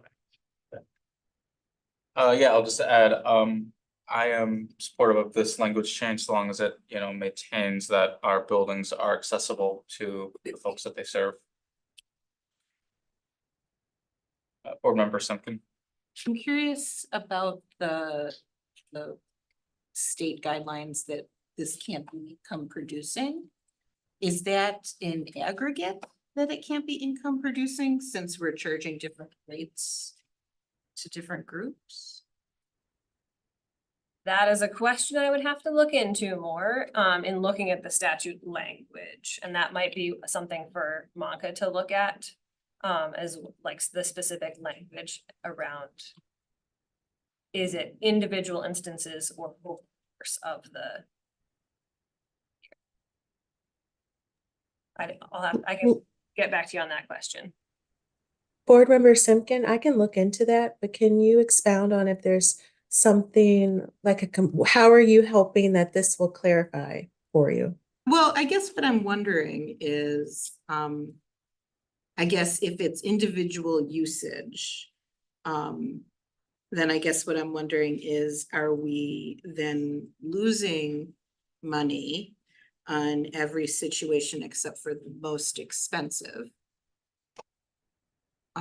situation? I understand that question. I don't think we are. Because we aren't allowed, right? If we were losing money, we'd be subsidizing some other dollars, which we're not allowed. Like we'd be subsidizing it with other school dollars. Because the other piece around this, so someone on my team administers this, but all of the revenue from this goes back into school specific budgets. So the revenue books back into specific schools, and the custodial overtime books that we bring in as revenue books back to specific schools. So then, I mean, I guess that leads to my greater wondering, which is, are there any opportunities at all to bring in additional income through this? Without having that state statute or whatever it is in front of us. It's hard to understand what those limitations are. That's what, we can look into that one. Okay. Thank you.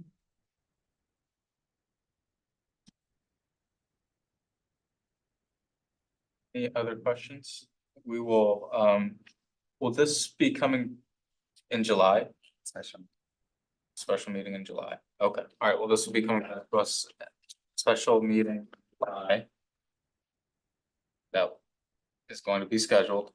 Okay, moving on. Title IX.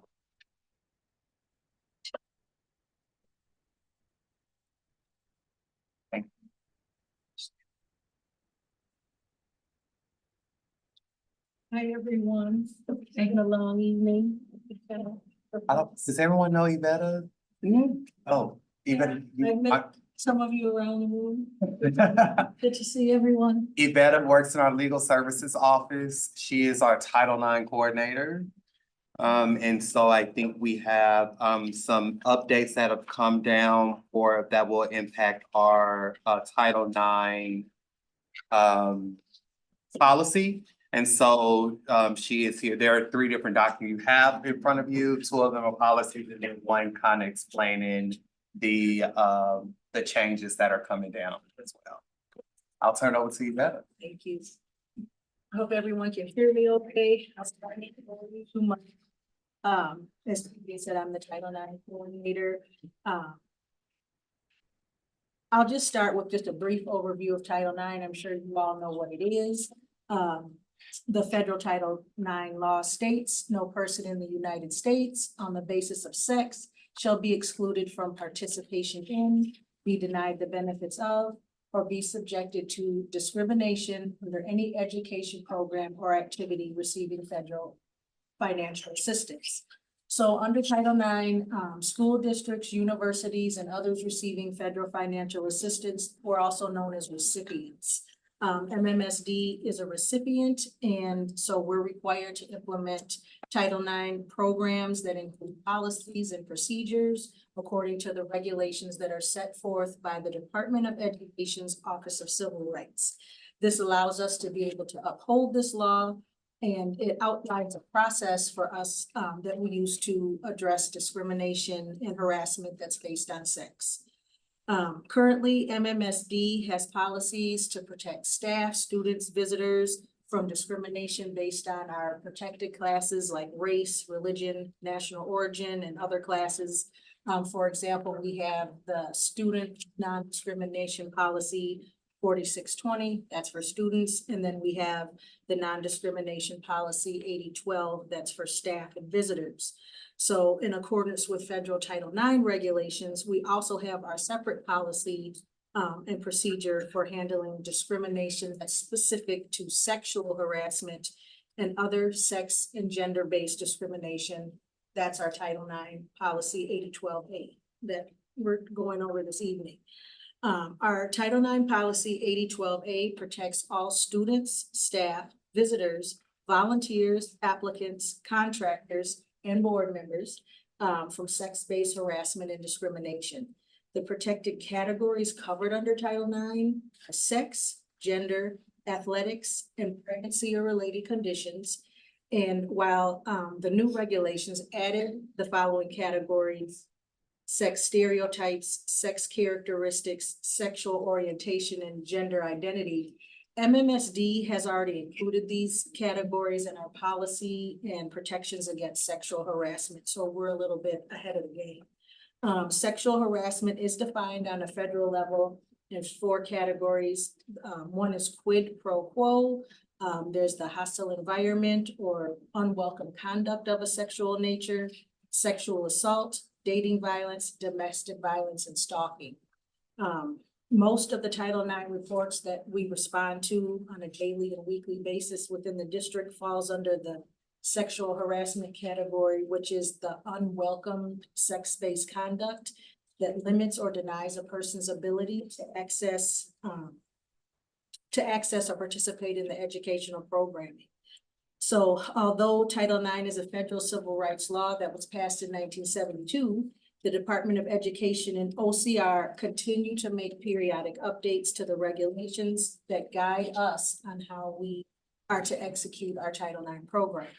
So the most recent updates to the regulations came out this April 19th to be exact, and they're to be effective August 1st. So that's given us time to make the updates to our policies and procedures to be ready for this date.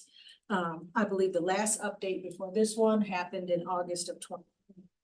So tonight, I'm just here this evening to propose the list of minor changes to our current policy that will bring us in accordance with the new regulations that take effect on August 1st.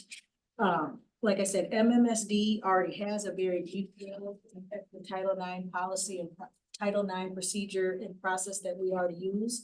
The updates that are being suggested to the policy are mainly just updates to definitions so that our language is in accordance with what's stated in the new regulations that define everything. The new final rule on Title IX that came out on April 19th, that's the official document where we gathered all this information for the suggested edits. That document is over 1,500 pages, and it can be found on the Department of Education's OCR's website if anybody's ever bored and wants to look at it.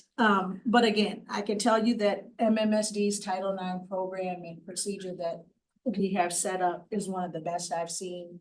I've been to national trainings with Title IX specialists, and I've been to local Title IX trainings with other districts present. And I can just tell by the questions that they ask and the scenarios that they share that in comparison with where other districts are with Title IX, I started with MMSD in January of 2023, and MMSD is way ahead. of many districts. We have a really nice process and procedure in place that works, that's organized, that we have laid out in a manual for anyone to see. So I'm sharing all of that with you to say that, many, if not all of the requirements in the new regulations are things that MSD is already doing, and have accounted for in our Title IX policy, as well as our sexual harassment and procedure that we use. So, like I said, the updates to the policy are basically have to do with definitions, changing a couple of words around here and there. A couple of minor things have changed, like, formal complaints, for example. Under the old regulations, they had to be in writing for us to accept them.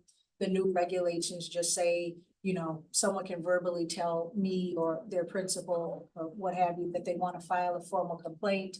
Under the new regulations, that's now going to be enough for us to move forward with a formal complaint. So I don't know if you want me, TJ, to go through each one on the list, or if that's something you could look at on your own time at a later date. And if anyone has any questions, I can answer those. Board Member Muldrow.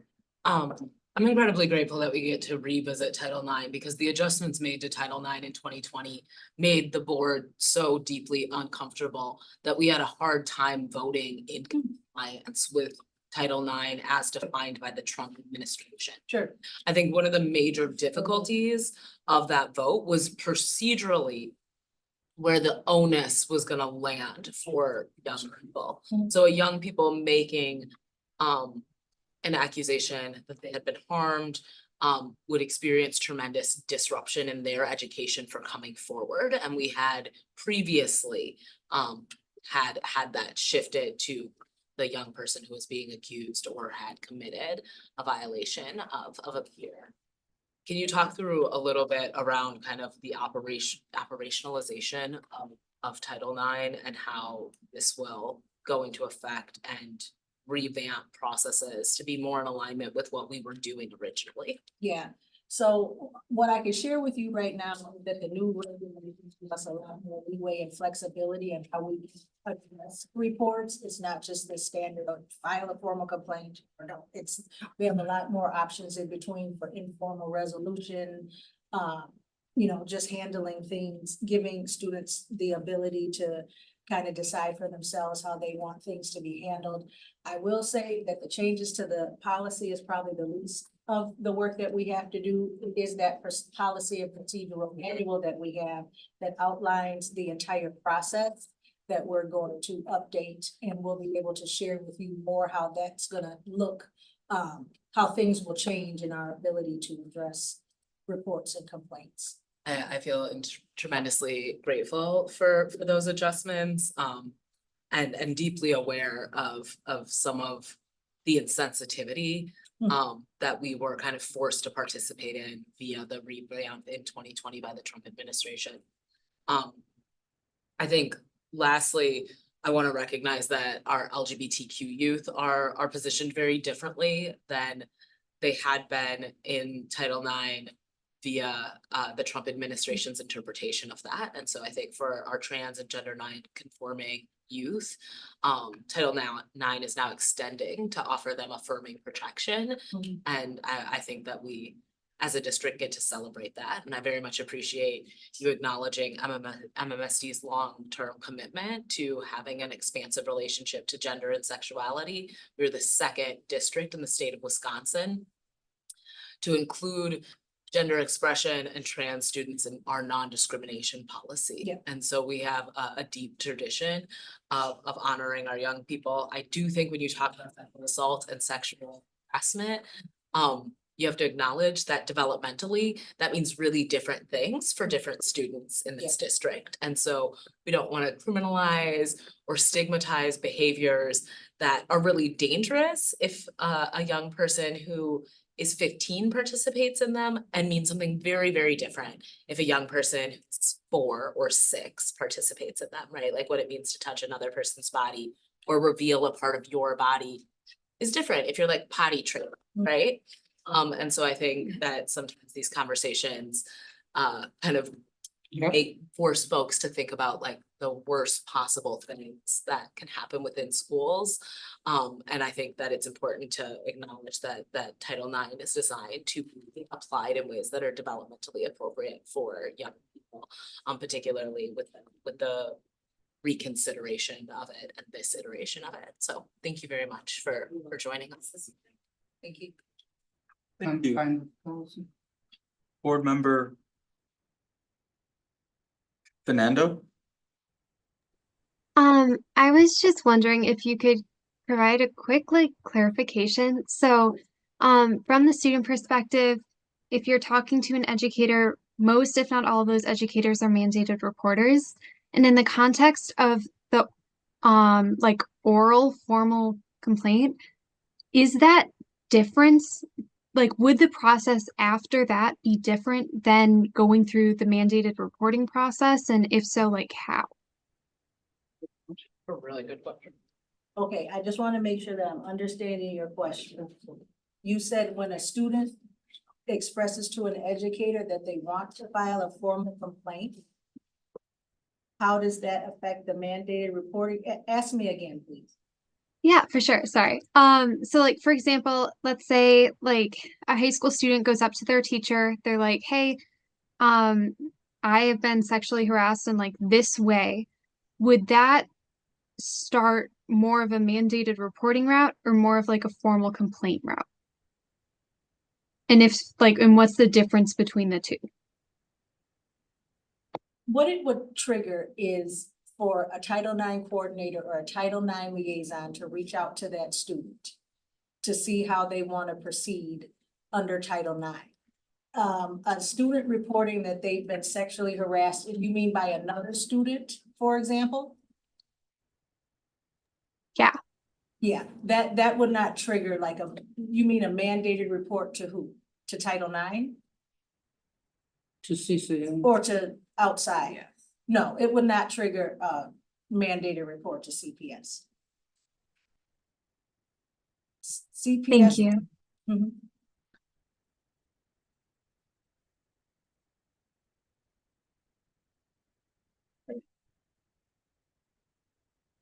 Any further questions? Just as a reminder, we will be bringing this back next month in July, so please feel free to email. It was great. Definitely, thank you. Thank you for explaining this. And with that, I will take a motion. Second. Second from board member Moultrie. All those in favor? Aye. Aye. We are adjourned.